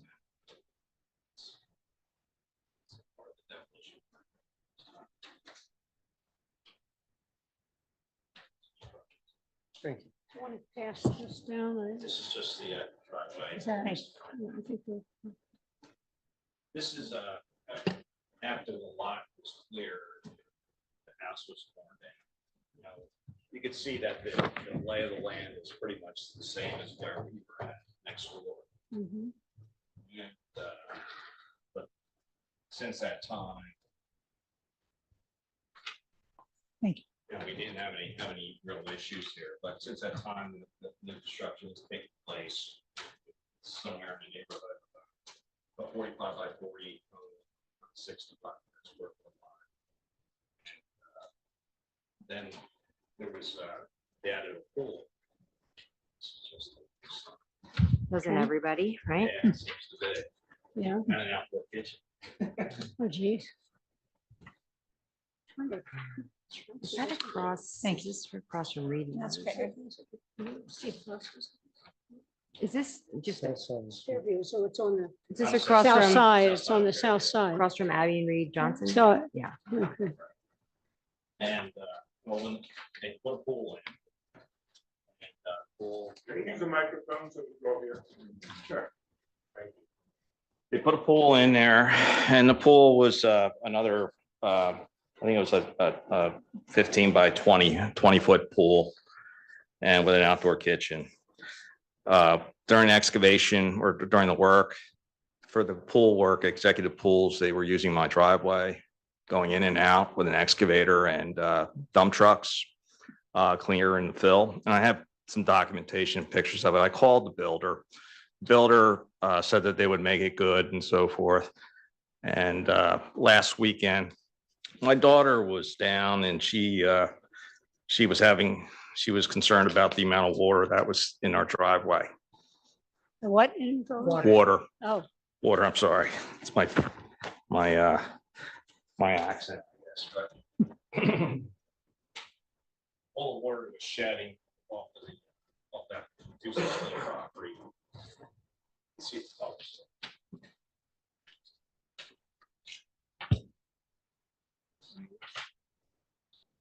That's all. That's it. Back in the fall, before the construction was and the demolition work was done, I visited the borough building. I spoke to the folks at zoning. I spoke to the folks up at construction as well. And he said, they basically gave me the idea of how things would work. And it pretty much progressed that way until we had a problem with all this water. The water appears to have been caused by a lot of the trucks that were running up and down our driveway, as well as the grading plants. They built a pool in the back, and the pool, they brought about 2.5 feet of fill along the rear property line, trying to shed the water towards the street. The problem is that now our driveway is about 2 feet below that. And in other construction, there had been, like around the corner, Keller built a home. They put retaining block with drainage tubes to collect the water from that property, so it didn't go on the older homes.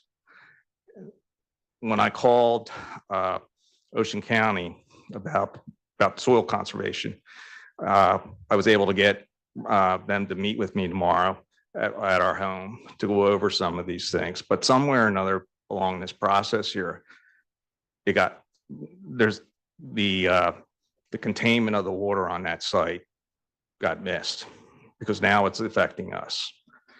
So before that house get this CO, I would like to make sure we try to get this matter resolved, so that I don't have an issue more than what it already is. The home, as I said, it's a 65 by 100 lot, but they maxed it out at the maximum density. They went to 50%. They put a pool in, and they're right there at 60% coverage, if not more, when you take the deductions for the right of ways out. So concerned, like to try to get this matter resolved. As I said before, a CO is issued. I spoke to Frank Little about it in the fall as well. He said they'll keep us, I made him aware of it. We're supposed to put a tickler in the file. But, as I said, we have an issue here. And if we're going to be utilizing these ordinances as far as lot coverage and so forth, we need to make sure that everything gets applied to it. So. Can you give me your contact number at the end of the meeting? Sure. Okay, thank Sure. you.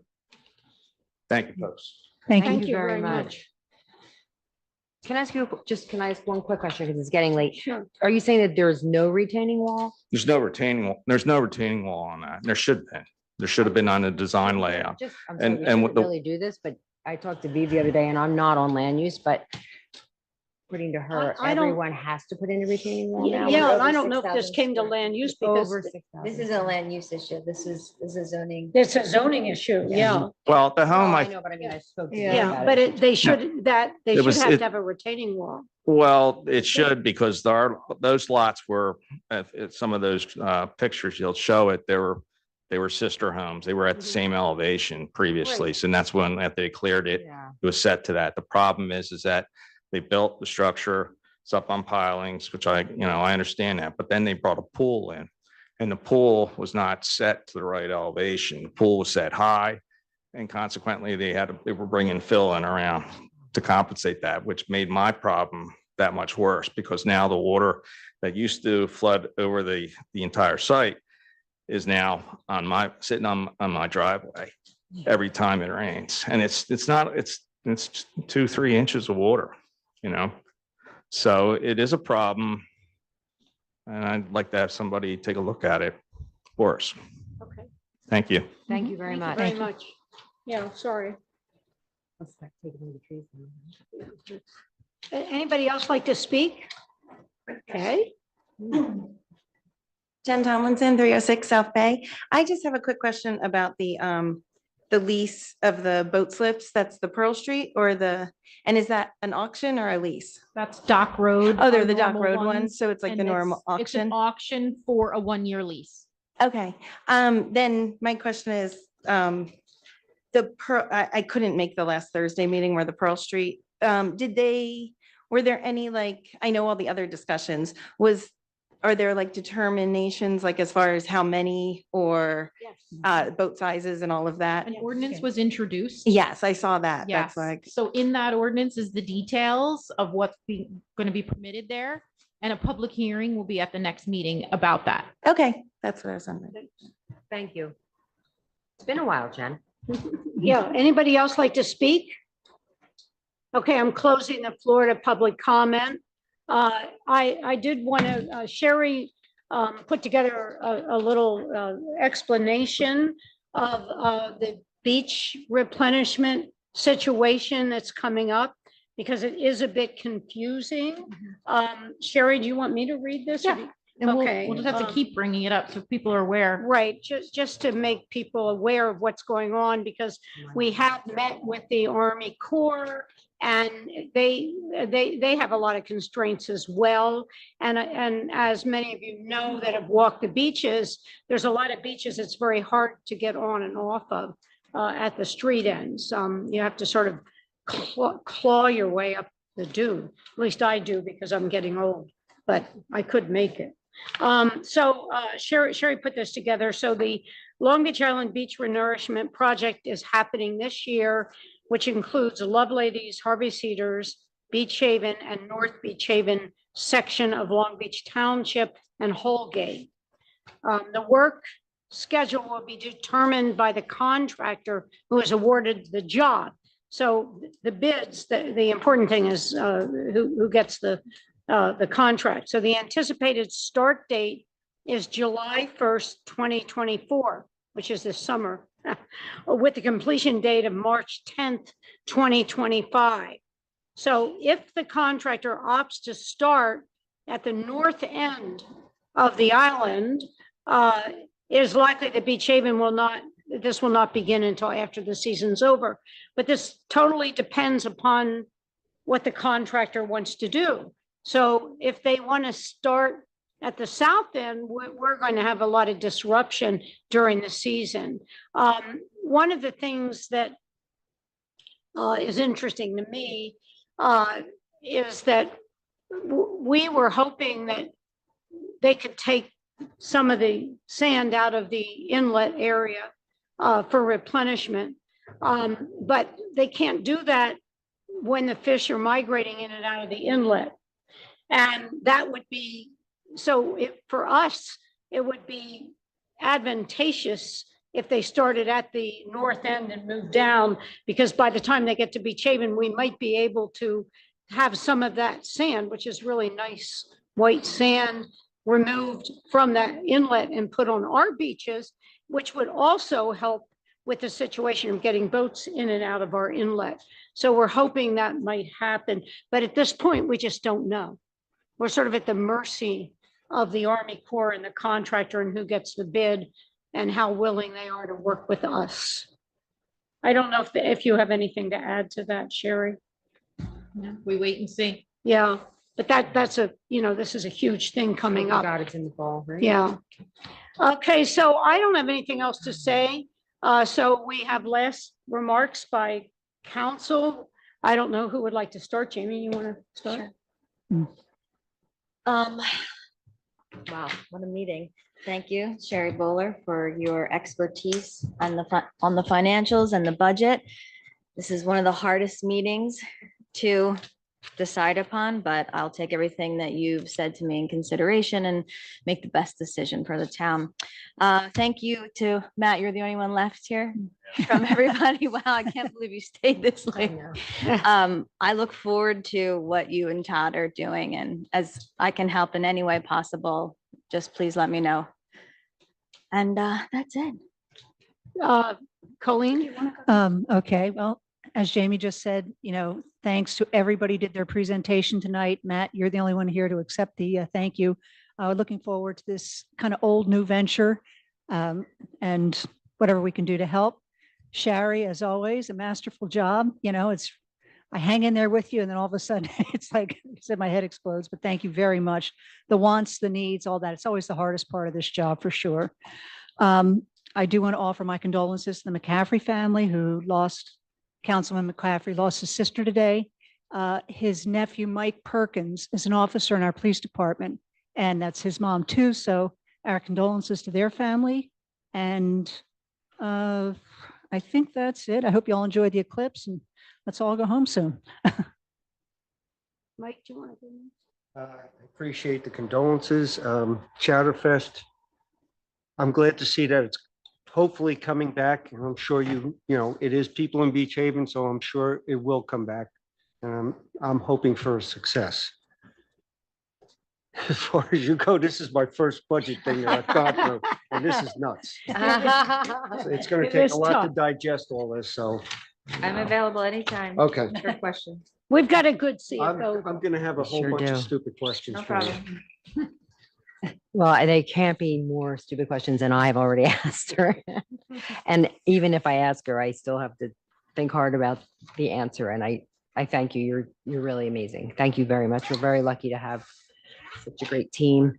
My condolences to the McCaffrey family.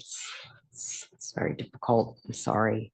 And for the future of Chowderfest, I'm optimistic and I'm really glad that it's we're going to see. And I think I have great faith in all of you and people like JB who are here, maybe not part of it, but completely part of it. So I think it's going to be a great team effort. And I look forward to a very successful Chowderfest. And to a couple of the people that spoke at the end of the meeting, I think that we've heard you and we are certainly working on situations in town. So we'll do our best. Thank you. Yeah, my apologies, JB. You're sitting right here in front of me and you were one of the founding families. So thank you. I know, I'll end by saying very little, but I want to reiterate everything everybody else said. I totally agree. I think all of us on council really want the best for Beach Haven. I think we want to work together to do what is the best for Beach Haven. And I think we all work hard and we all are committed. And I feel that we're communicating much better these days. And hopefully we'll have a great season coming up. And thank you all for staying, those of you that have stayed through this whole ordeal. It's almost 8:30. And thank council for their hard work. And of course, both Shari and Sherry, both, and Mary Claire, who's really held the fort down last week and has done a great job. We have a good team and thank you all. And with that, is there a motion to adjourn? Motion to adjourn. Thank you. Okay, thank you. Meeting I don't adjourned. think we need a second for that, but. Sherry, why don't you